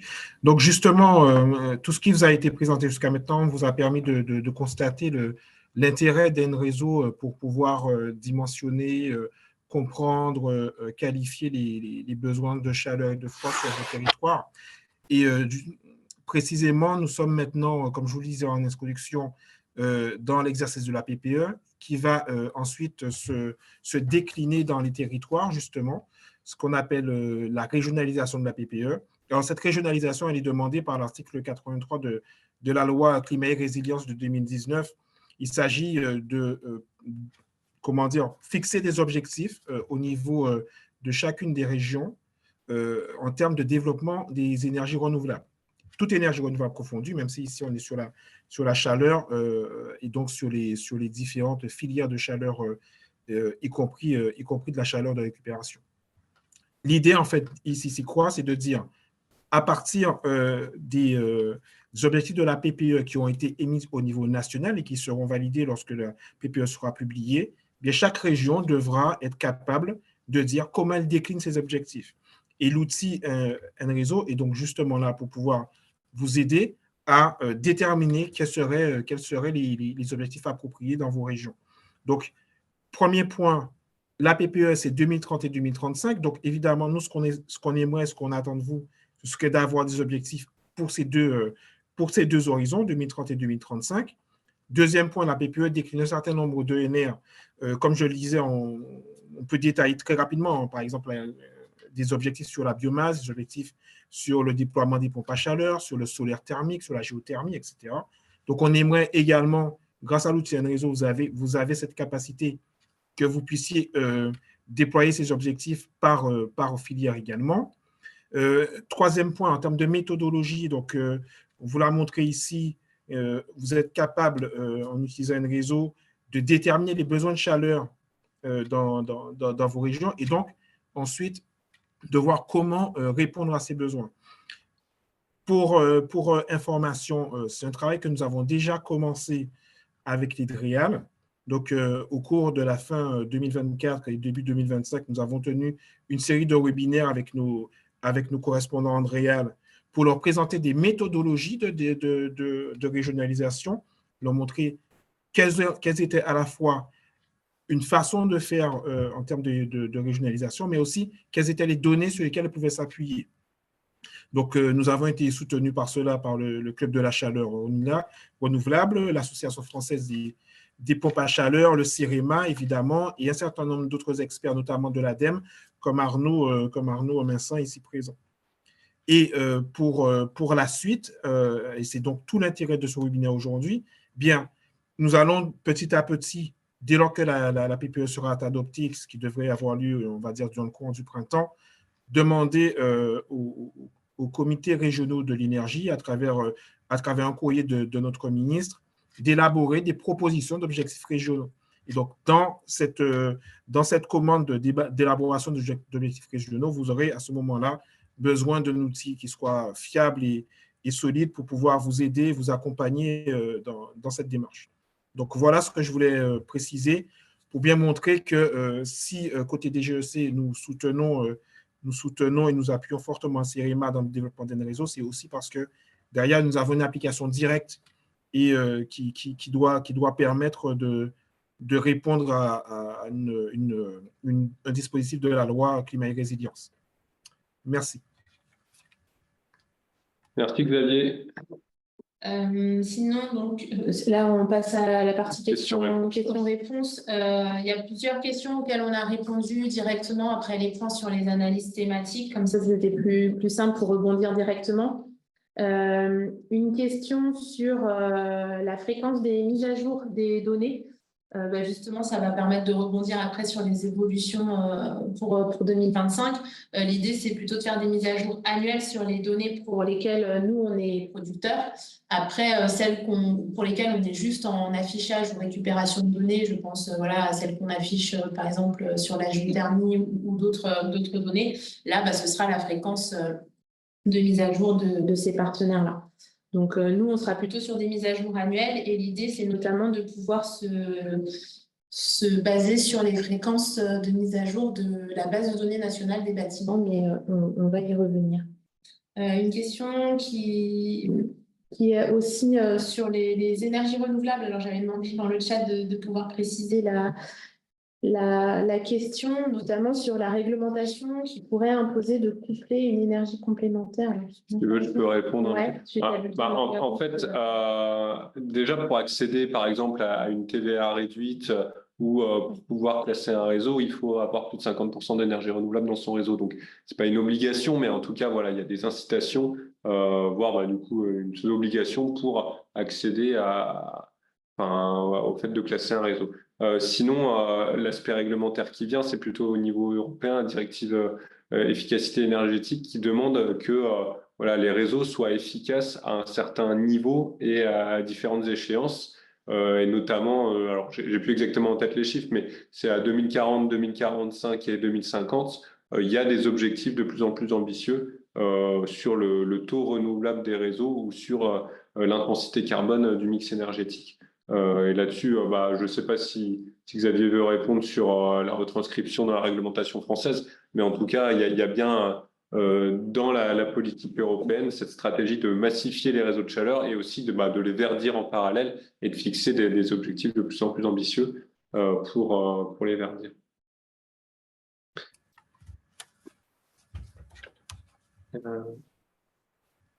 Et ensuite, après, il y avait encore d'autres questions, mais sur lesquelles il y a les réponses qui arrivent par les présentations.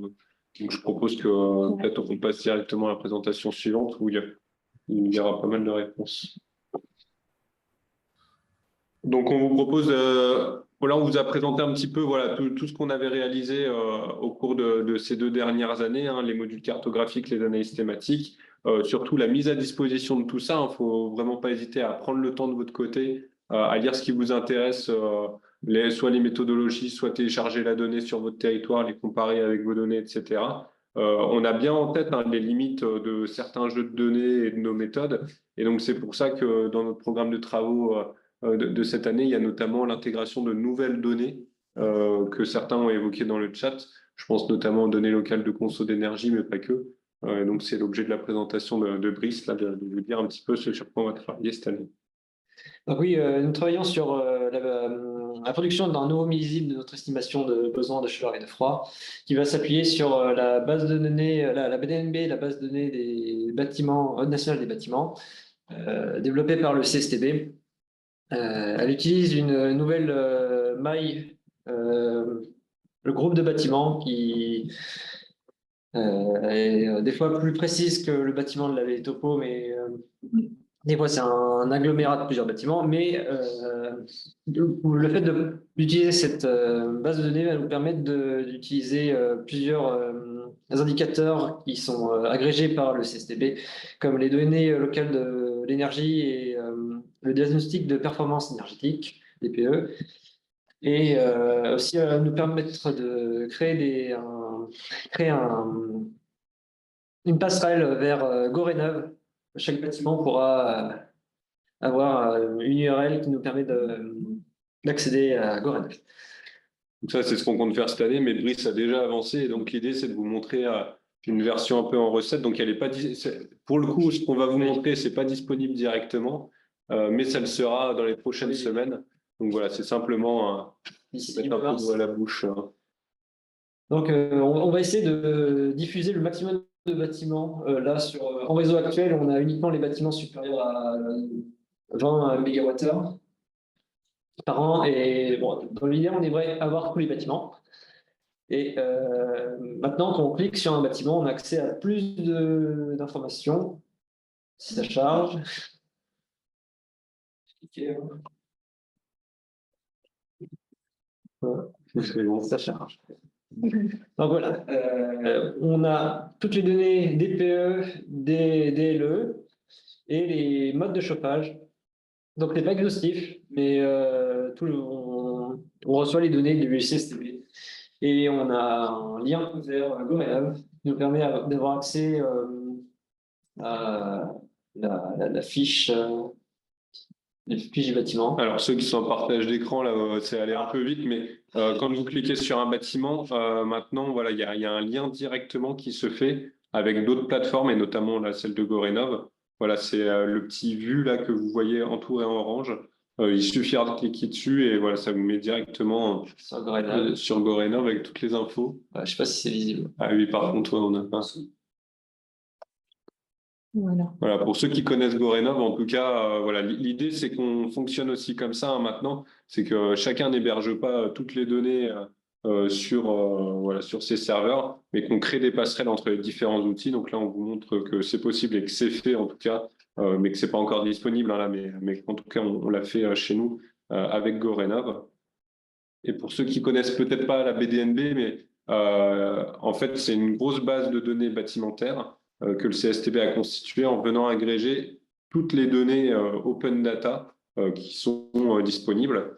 Et donc, notamment, ça permet de toucher du doigt un petit peu les consos réels des bâtiments et les modes de chauffage, mais pas que. Et donc, c'est pour ça que Brice vous disait que un gros travail qui a été fait, c'était finalement de venir épouser cette base de données avec nos travaux qui n'étaient pas sur les mêmes mailles. Et donc, c'est ça qui nous a demandé un peu de temps récemment et qui devrait sortir prochainement dans la carto. Donc oui, avec la nouvelle estimation des besoins, on a créé de nouvelles zones d'opportunité avec notre nouvelle estimation. Donc, je vais tomber sur le diapo. Ah oui, sur le diapo, oui. Donc, à tous ceux qui posaient des questions sur ces sujets dans le chat, hein, l'idée, c'est quand on clique sur un bâtiment, on aura à la fois notre estimation comme sur un réseau actuel, mais aussi toutes les autres données qui existent, entre guillemets, sur le marché. Et donc, on va pouvoir directement visualiser et comparer. Si oui, c'était une principale reproche, c'était que nos estimations de zones d'opportunité ne prenaient pas en compte les modes de chauffage. Et justement, le croisement avec la BDNB va nous permettre de toucher ce nouveau axe d'études. On va pouvoir sélectionner les modes de chauffage, ou du moins, dans un premier temps, retirer les modes de chauffage qui sont les plus contraignants pour développer de nouveaux réseaux de chaleur. Donc, oui, expert. Donc là, on va vous montrer. Donc, en gros, ce qu'on vous avait présenté, c'était le en réseau normal enrichi, mais qui n'est pas en ligne. Et là, on va vous présenter le en réseau expert enrichi, qui n'est pas non plus en ligne, mais qui sera dans quelques semaines. Ça sera la prochaine, ce sera la V2 de l'expert. Donc la principale, ça charge, mais c'est bon. Ouais. La principale évolution, ce sera que maintenant, on pourra choisir le mode de chauffage. Et entre autres, pouvoir prendre uniquement des bâtiments être capable de retirer les bâtiments dont on sait qu'ils sont soit en chauffage électrique, soit en chauffage individuel et électrique. Ça permet de faire une graduation dans les ambitions du développement. Donc, avec tout mode de chauffage, c'est ce qu'on a actuellement sur un réseau expert. Mais ensuite, on peut sélectionner uniquement on peut retirer des analyses les bâtiments dont on sait qu'ils sont en chauffage électrique ou en chauffage individuel. Ouais, donc ça, c'est une avancée assez majeure où l'idée, vu qu'aujourd'hui, les zones d'opportunité sur un réseau sont un peu des zones très optimistes, hein, puisque en gros, on regarde la densité thermique simplifiée entre chaque bâtiment en faisant fi de comment ils sont déjà alimentés en chauffage. Là, l'idée, c'est vraiment de se dire, si on retire les bâtiments en chauffage individuel, voilà, est-ce que les zones diminuent fortement ou pas? Donc là, en tout cas, on l'a fait sur 2 départements. Et l'idée, c'est que dans les prochaines semaines, ce soit déployé au niveau national et mis en ligne Donc, on vous enverra peut-être un petit mail d'information pour vous dire quand tout ça sera en ligne, mais il ne faudra pas hésiter à prendre en main ces nouvelles données. Peut-être il y a une question là sur l'extraction des données sur des zones est-elle possible? Aujourd'hui, non. Alors, c'est un petit widget qu'il s'agit d'implémenter là sur notre carto, mais dont on n'a clairement pas la main. Donc, ça ne dépend pas de nous, mais le jour où il sera disponible, vous pourrez effectivement sélectionner une zone et télécharger directement ou requêter des choses sur les données. Néanmoins, entre-temps, rien ne vous empêche de télécharger les bases de données bâtimentaires qu'on met en téléchargement et puis ensuite de faire les sélections sur QGIS ou un autre outil géomatique pour faire vos analyses directement. Il y avait une autre question sur comment la BDNB récupère l'énergie de chauffage, etc. Alors, en fait, le CSTB a bossé depuis un certain nombre d'années justement à essayer de faire matcher toutes les bases de données open sur une seule maille bâtimentaire. Et c'est pour ça qu'il y a eu ce choix méthodologique de faire des groupes de bâtiments et qu'on n'est pas au bâtiment au sens de la BD Topo pour réussir à venir plugger des bases de données où on a juste par exemple un point d'adresse ou une coordonnée XY ou des choses comme ça. Et donc c'est de leur responsabilité justement d'avoir mené ce travail. Et bon, bah forcément, hein, on ne sera pas complètement exhaustif et il y aura forcément des loupés, mais n'empêche que voilà, c'est celui qui est le plus reconnu aujourd'hui pour avoir concaténé l'ensemble de ces jeux de données. Donc c'est celui sur lequel on propose de travailler désormais sur un réseau. Et donc, les modes de chauffage, principalement, en fait, ça vient de la base de données DPE et un petit peu du registre national d'immatriculation des copropriétés. Donc, ça ne garantit pas une parfaite information, mais voilà, il n'y a pas mieux de toute façon. Donc on est obligé de passer par là au bout. Et aujourd'hui, pour rebondir, parce qu'il y avait une question sur les données opérates pour le tertiaire, c'est vrai que les trous dans la raquette sont pas mal identifiés pour le tertiaire sur la caractérisation des modes de chauffage. Effectivement, c'est une piste qui est envisagée de pouvoir utiliser les données opérates, mais pour l'instant, ce n'est pas complètement opérationnel de pouvoir récupérer des données à la base de bâtiment pour pouvoir faire des analyses et les mettre en open data. Donc, c'est des sujets. Effectivement, de toute façon, en ligne de mire, les bases de données, il n'y en a pas 10 000. Il y a Opérat, il y a les données MaPrimeRénov et C2E, il y a les données locales de conso d'énergie, et puis il y a d'autres bases de données type RPLS pour les logements sociaux, RNIC pour les copropriétés. Donc, on les a bien toutes en tête, et l'idée, c'est bien que l'ensemble des acteurs qui travaillent sur ces bases de données, hein, que ce soit l'ANAL, CSTB, nous, autres, DGFIP, etc., c'est qu'on puisse travailler ensemble, alors soit sur des jeux de données confidentielles qu'on viendrait restituer uniquement aux ayants droit, il y a certaines modalités, soit qu'on ouvre au maximum en open data tous les jeux de données qui peuvent être concaténés et enrichis. On a tous en tête aussi le fameux RNB, pour ceux qui connaissent, hein, l'identifiant unique de bâtiment, où justement ça viendrait simplifier cette concaténation de bases de données. Donc voilà, il y a tout un écosystème qui est bien mis en branle. L'idée, c'est que les bonnes réunions se fassent avec les bonnes personnes pour que les bonnes décisions soient prises. Mais en tout cas, voilà, il y a personne qui, me semble-t-il, qui est complètement dans le flou au niveau stratégique et qui bloque les choses sans savoir tout ce que ça pourrait faciliter derrière. Peut-être tant qu'on est sur ce sujet, il y a une question sur comment on gère les bâtiments pour lesquels on n'a pas l'info dans la prise en compte des zones d'opportunité qui sont présentées là. Bah, quand on n'a pas l'info, on considère qu'on peut les raccorder. Voilà. Donc en fait, seuls les bâtiments dont on connaît l'info et pour lesquels on peut appliquer les filtres sont intégrés. Les autres sont par défaut retenus dans les filtres. S'ils ont un besoin, par exemple, là, supérieur à 300 MWh par an, ils sont retenus parce que en fait, on a beaucoup de trous sur le tertiaire. Et le tertiaire est plutôt globalement en chauffage collectif, mais bon, des fois on n'a pas l'info, donc voilà, par défaut, on a fait ce choix-là en espérant qu'on arrive à améliorer la qualité de données sur les modes de chauffage. On va peut-être passer à la suite, ça permettra aussi de répondre à d'autres questions, là, les prochaines diapos. Et n'hésitez pas, on a gardé 5 minutes de temps de questions pour la fin. Donc là, ouais, ok. Du coup, comme on avait pu voir un petit peu précédemment, les besoins qu'on avait étaient annuels pour les bâtiments. Et donc, ça pouvait représenter un petit peu des problèmes parce qu'en réalité, la distribution n'est pas uniforme selon l'année. Et donc, on n'a pas envie de lier une source, comme on a cité l'exemple de l'UVE qui marcherait par exemple en été, alors qu'on a des besoins en hiver. Donc, une idée pour ça, ça a été de mensualiser tout. Et pour ça, on a utilisé le principe des degrés jours, et principalement des degrés jours unifiés, qui est en fait une agrégation, donc une somme des degrés jours donc sur une période donnée. Donc, nous, on a pris un mois. Donc, on a eu accès à un outil qui s'appelle CJBAT, qui a été développé par JRDF et qui nous a permis d'obtenir des DGU mensuels par département pour une température seuil. Donc, des degrés jour, c'est une différence entre une température extérieure et une température seuil. Et donc, on a pu, nous, cerner ça sur un mois, ce qui nous a permis d'obtenir des distributions par mois, donc par département et pour une température donnée. Et on a pu classer, en fonction de nos températures, les différents groupes de bâtiments. Donc, comme vous pouvez voir ici sur l'exemple qui a été tourné sur le département de la Drôme, on a pu avoir donc, pour 18 degrés donc, tout ce qui va correspondre au résidentiel, au commerce. Pour 24 degrés, donc, on a tout ce qui touche au résidentiel, vraiment au bureau et au domaine de la santé. Et pour 27, tout ce qui touche aux piscines. Donc, on peut obtenir une répartition. Donc, on voit que c'est grosso modo pendant l'hiver, ce qui est assez réaliste, avec majoritairement décembre et janvier. Donc, on n'a pas de représentation ici pour la climatisation, mais on l'a fait. On observe que c'est pendant l'été, majoritairement en juillet.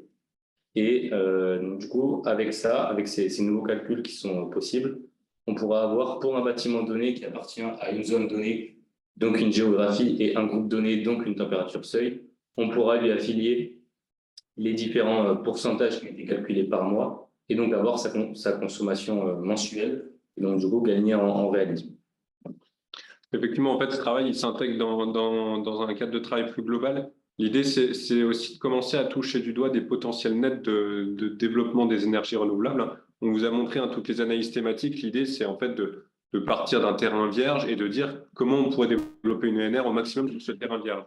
Là, l'idée, ça va être de commencer à toucher du doigt sur véritablement quelle ENR je vais pouvoir développer au regard de mon besoin, mais aussi à un pas de temps. L'exemple qu'on prend souvent, là, par exemple, c'est une UVE qui a encore un gisement pendant l'été. En fait, on ne va pas pouvoir le mobiliser parce que ce n'est pas à ce moment-là qu'il y a un besoin de chaleur sur le réseau de chaleur. Et donc, l'idée, ça va être à la fois pour les bâtiments, mais aussi pour les gisements d'énergie renouvelable et de récupération, de découper nos estimations au moins un pas de temps mensuel dans un premier temps. On verra si on ira plus finement par la suite, mais au moins sur ce pas de temps mensuel pour vérifier que nos gisements correspondent à nos besoins sur ce pas de temps mensuel. Et donc là, ce que vous a présenté Arthur, c'est simplement que pour tous les bâtiments en France, on va ventiler nos estimations annuelles selon une clé de répartition qui est basée sur les DGU qui sera fait par département. Je crois que la suite, c'est sur les ENR, justement, où donc ce travail, justement, c'est à la fois côté besoin, mais aussi côté gisement.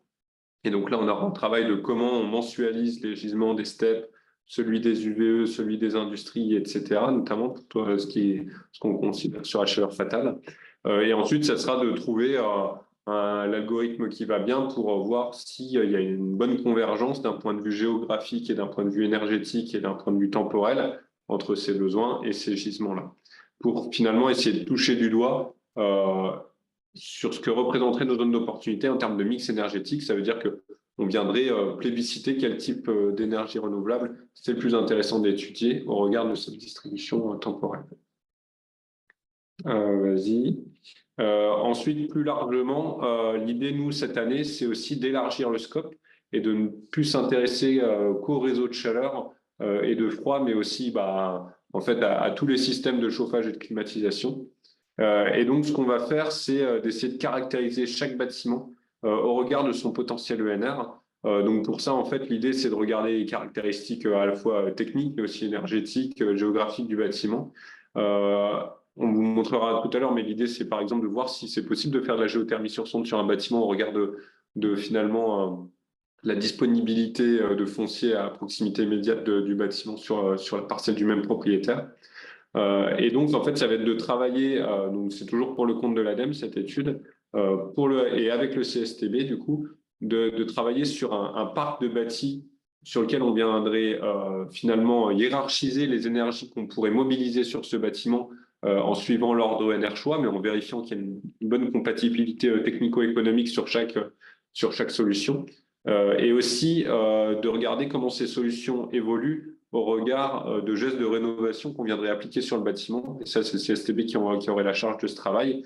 C'est de projeter finalement le parc de bâtis actuel en parc de bâtis rénové avec au moins 2 scénarios de rénovation, un scénario de rénovation globale et un scénario de rénovation entre guillemets réaliste en prenant en compte des contraintes patrimoniales notamment et pas mettre des ITE partout. Et donc, l'idée, finalement, ça serait qu'on puisse concevoir une sorte d'outil en fin d'année sur lequel vous viendriez cliquer sur un bâtiment et ça vous donnerait quelles sont voilà, les énergies les plus pertinentes à mobiliser sur ce bâtiment au regard de toutes les caractéristiques technico-économiques qu'on a pu déterminer avec l'ensemble des bases de données qu'on a à disposition. Et donc, un exemple, par exemple, ça serait une sorte de cadastre géothermie sur sonde.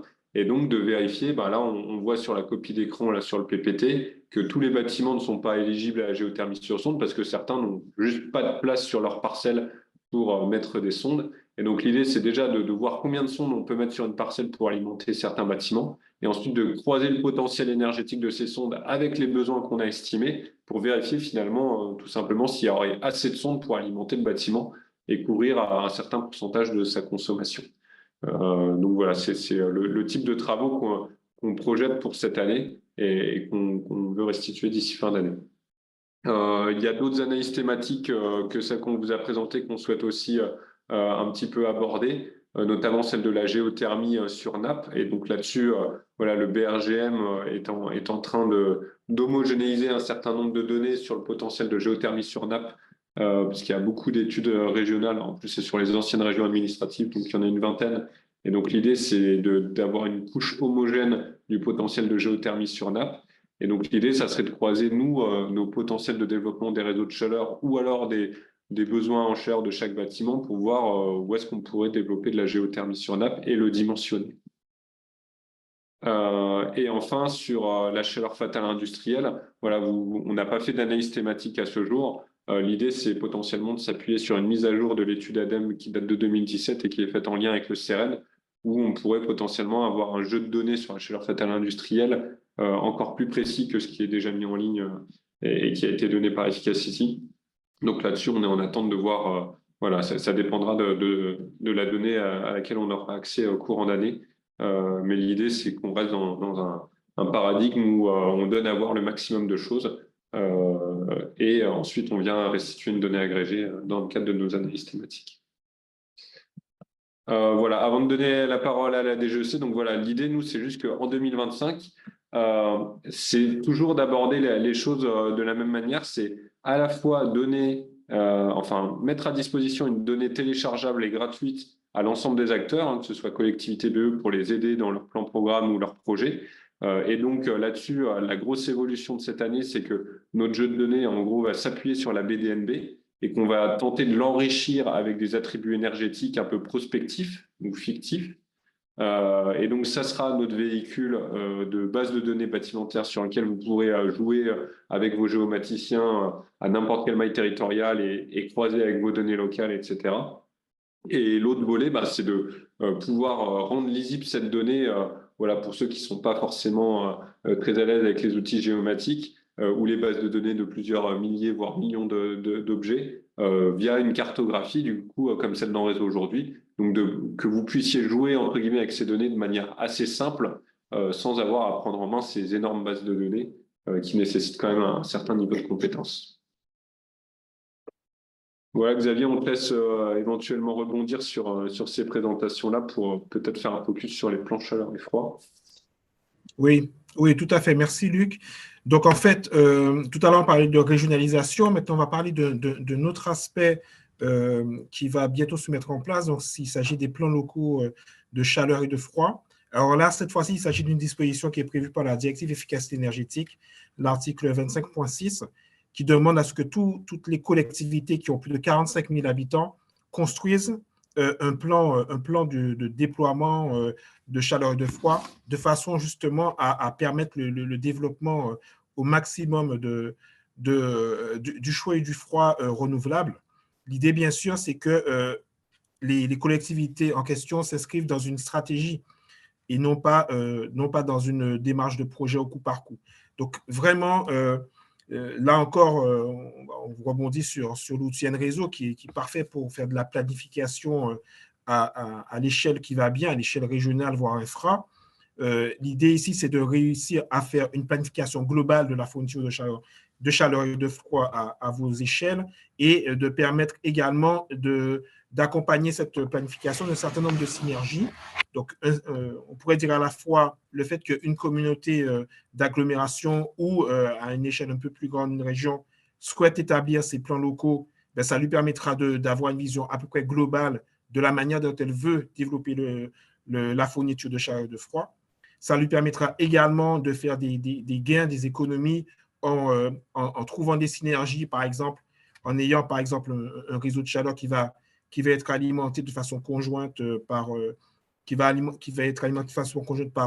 des sources d'énergie renouvelable. Et donc, cette planification, elle vise donc bien sûr à répondre à la directive, mais pour nous, elle devrait s'inscrire dans le PCAET, qui pour nous serait le document véhicule qui permettrait de porter cette planification. Et elle devrait, à notre sens, s'appuyer au maximum sur des outils tels que N-Réseau. Et c'est la raison pour laquelle on travaille avec le CEREMA pour développer tout ce qui vous a été présenté en termes de fonctionnalités futures d'N-Réseau, avec l'ajout de nouvelles données, l'ajout de nouvelles fonctionnalités qui devraient normalement vous permettre de répondre au mieux à ce besoin. Donc, voilà ce que je voulais rajouter. Évidemment, si vous avez des questions sur ce point-là, bien sûr, je vous renvoie à la directive pour avoir un détail complet de ce qui est attendu en termes de plan local de chaleur et de froid. Mais aussi, n'hésitez pas à vous retourner vers la DGEC, à nous faire remonter un certain nombre de questions. Et bien sûr, on y répondra dans la foulée de ce webinaire si nécessaire. Ici, on est sur une démarche qui serait à un peu plus long terme que la régionalisation. On s'inscrit plutôt dans une timeline, je dirais, de 3, 4, 5 ans à peu près. Merci. Merci Xavier. Du coup, pour terminer le webinaire, là, on va prendre encore quelques questions. Il y avait des questions notamment sur la géothermie sur nappe. Peut-être dire un mot sur les partenaires avec lesquels on travaille. Oui, bah, là-dessus, on n'est pas producteur de données, hein, mais on travaille en lien très étroit avec le BRGM et puis on échange régulièrement avec la FPG. Donc, effectivement, c'est au BRGM qui a une convention avec la DGEC, hein, qui incombe aussi la responsabilité de caractériser la donnée du potentiel. Donc, on note la remarque sur la température de nappe en zone montagneuse, mais j'avoue que là-dessus, on n'aura pas trop de moyens d'intervenir. Et puis du coup, le pendant sur le solaire thermique, notamment sur la prise en compte des masques lointains, là, du coup, un travail sur le cadastre solaire aussi. Oui, et là-dessus, donc il y a des discussions en cours et ça devrait vraiment prochainement aboutir. C'est notamment en lien avec le portail Carto des ENR où il va y avoir un cadastre solaire national qui va être mis en ligne. Voilà, c'est le cadastre de la société Citelia qui gratuitement va mettre en ligne ces données-là. Et donc l'idée, c'est qu'ensuite, nous, on s'appuie sur ces données-là pour essayer de caractériser le potentiel de développement du solaire thermique en croisant le potentiel de chaque toiture, donc qui prend en compte les masques proches et lointains, avec nos estimations de besoins en DCS. Et donc, on fasse ressortir notamment potentiellement de gros bâtiments tertiaires avec des forts besoins en DCS sur ce travail-là. Une question qui datait un petit peu depuis plus longtemps, là, qui avait été évoquée sur les tracés des réseaux, et ça avait bouclé aussi avec une question sur des densités thermiques en passant par des tracés qui suivent les voiries, enfin voilà, des tracés qui se rapprocheraient un peu plus de ce qu'on voit en réalité. Donc peut-être on peut dire un mot aussi sur ce qui est envisagé sur toutes ces histoires de tracés.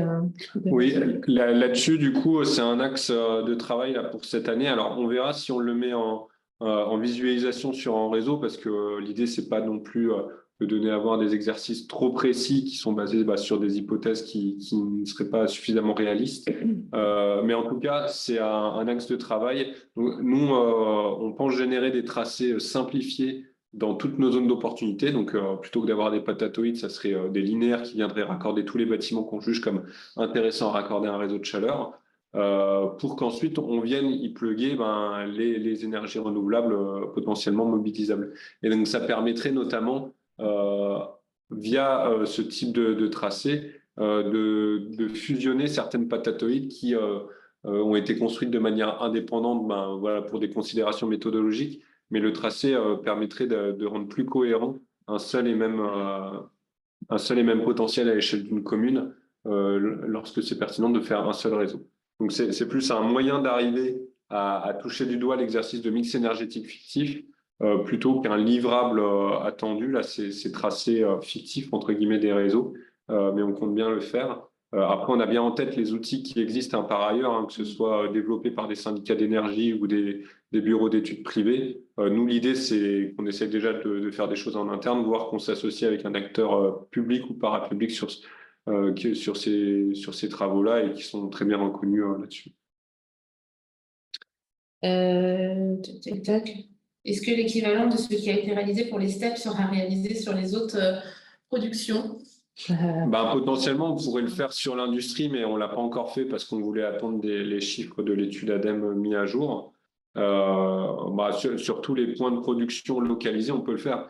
Sur le solaire thermique, si on était dans un exercice prospectif de chercher le foncier qui serait à mobiliser, on pourrait aussi le faire, mais là, on n'en est clairement pas là aujourd'hui. C'est un petit oui, mais comme réponse. Mais ce serait effectivement plutôt pour de la chaleur fatale où on a un point qui est déjà géolocalisé et on pourrait regarder ça. Pour des gisements où il faut choisir où mettre le site de production, ça devient un peu plus compliqué parce qu'on rentre dans des arbitrages qui sont un peu autres. Il y avait une question aussi sur les bases de données ayant droit.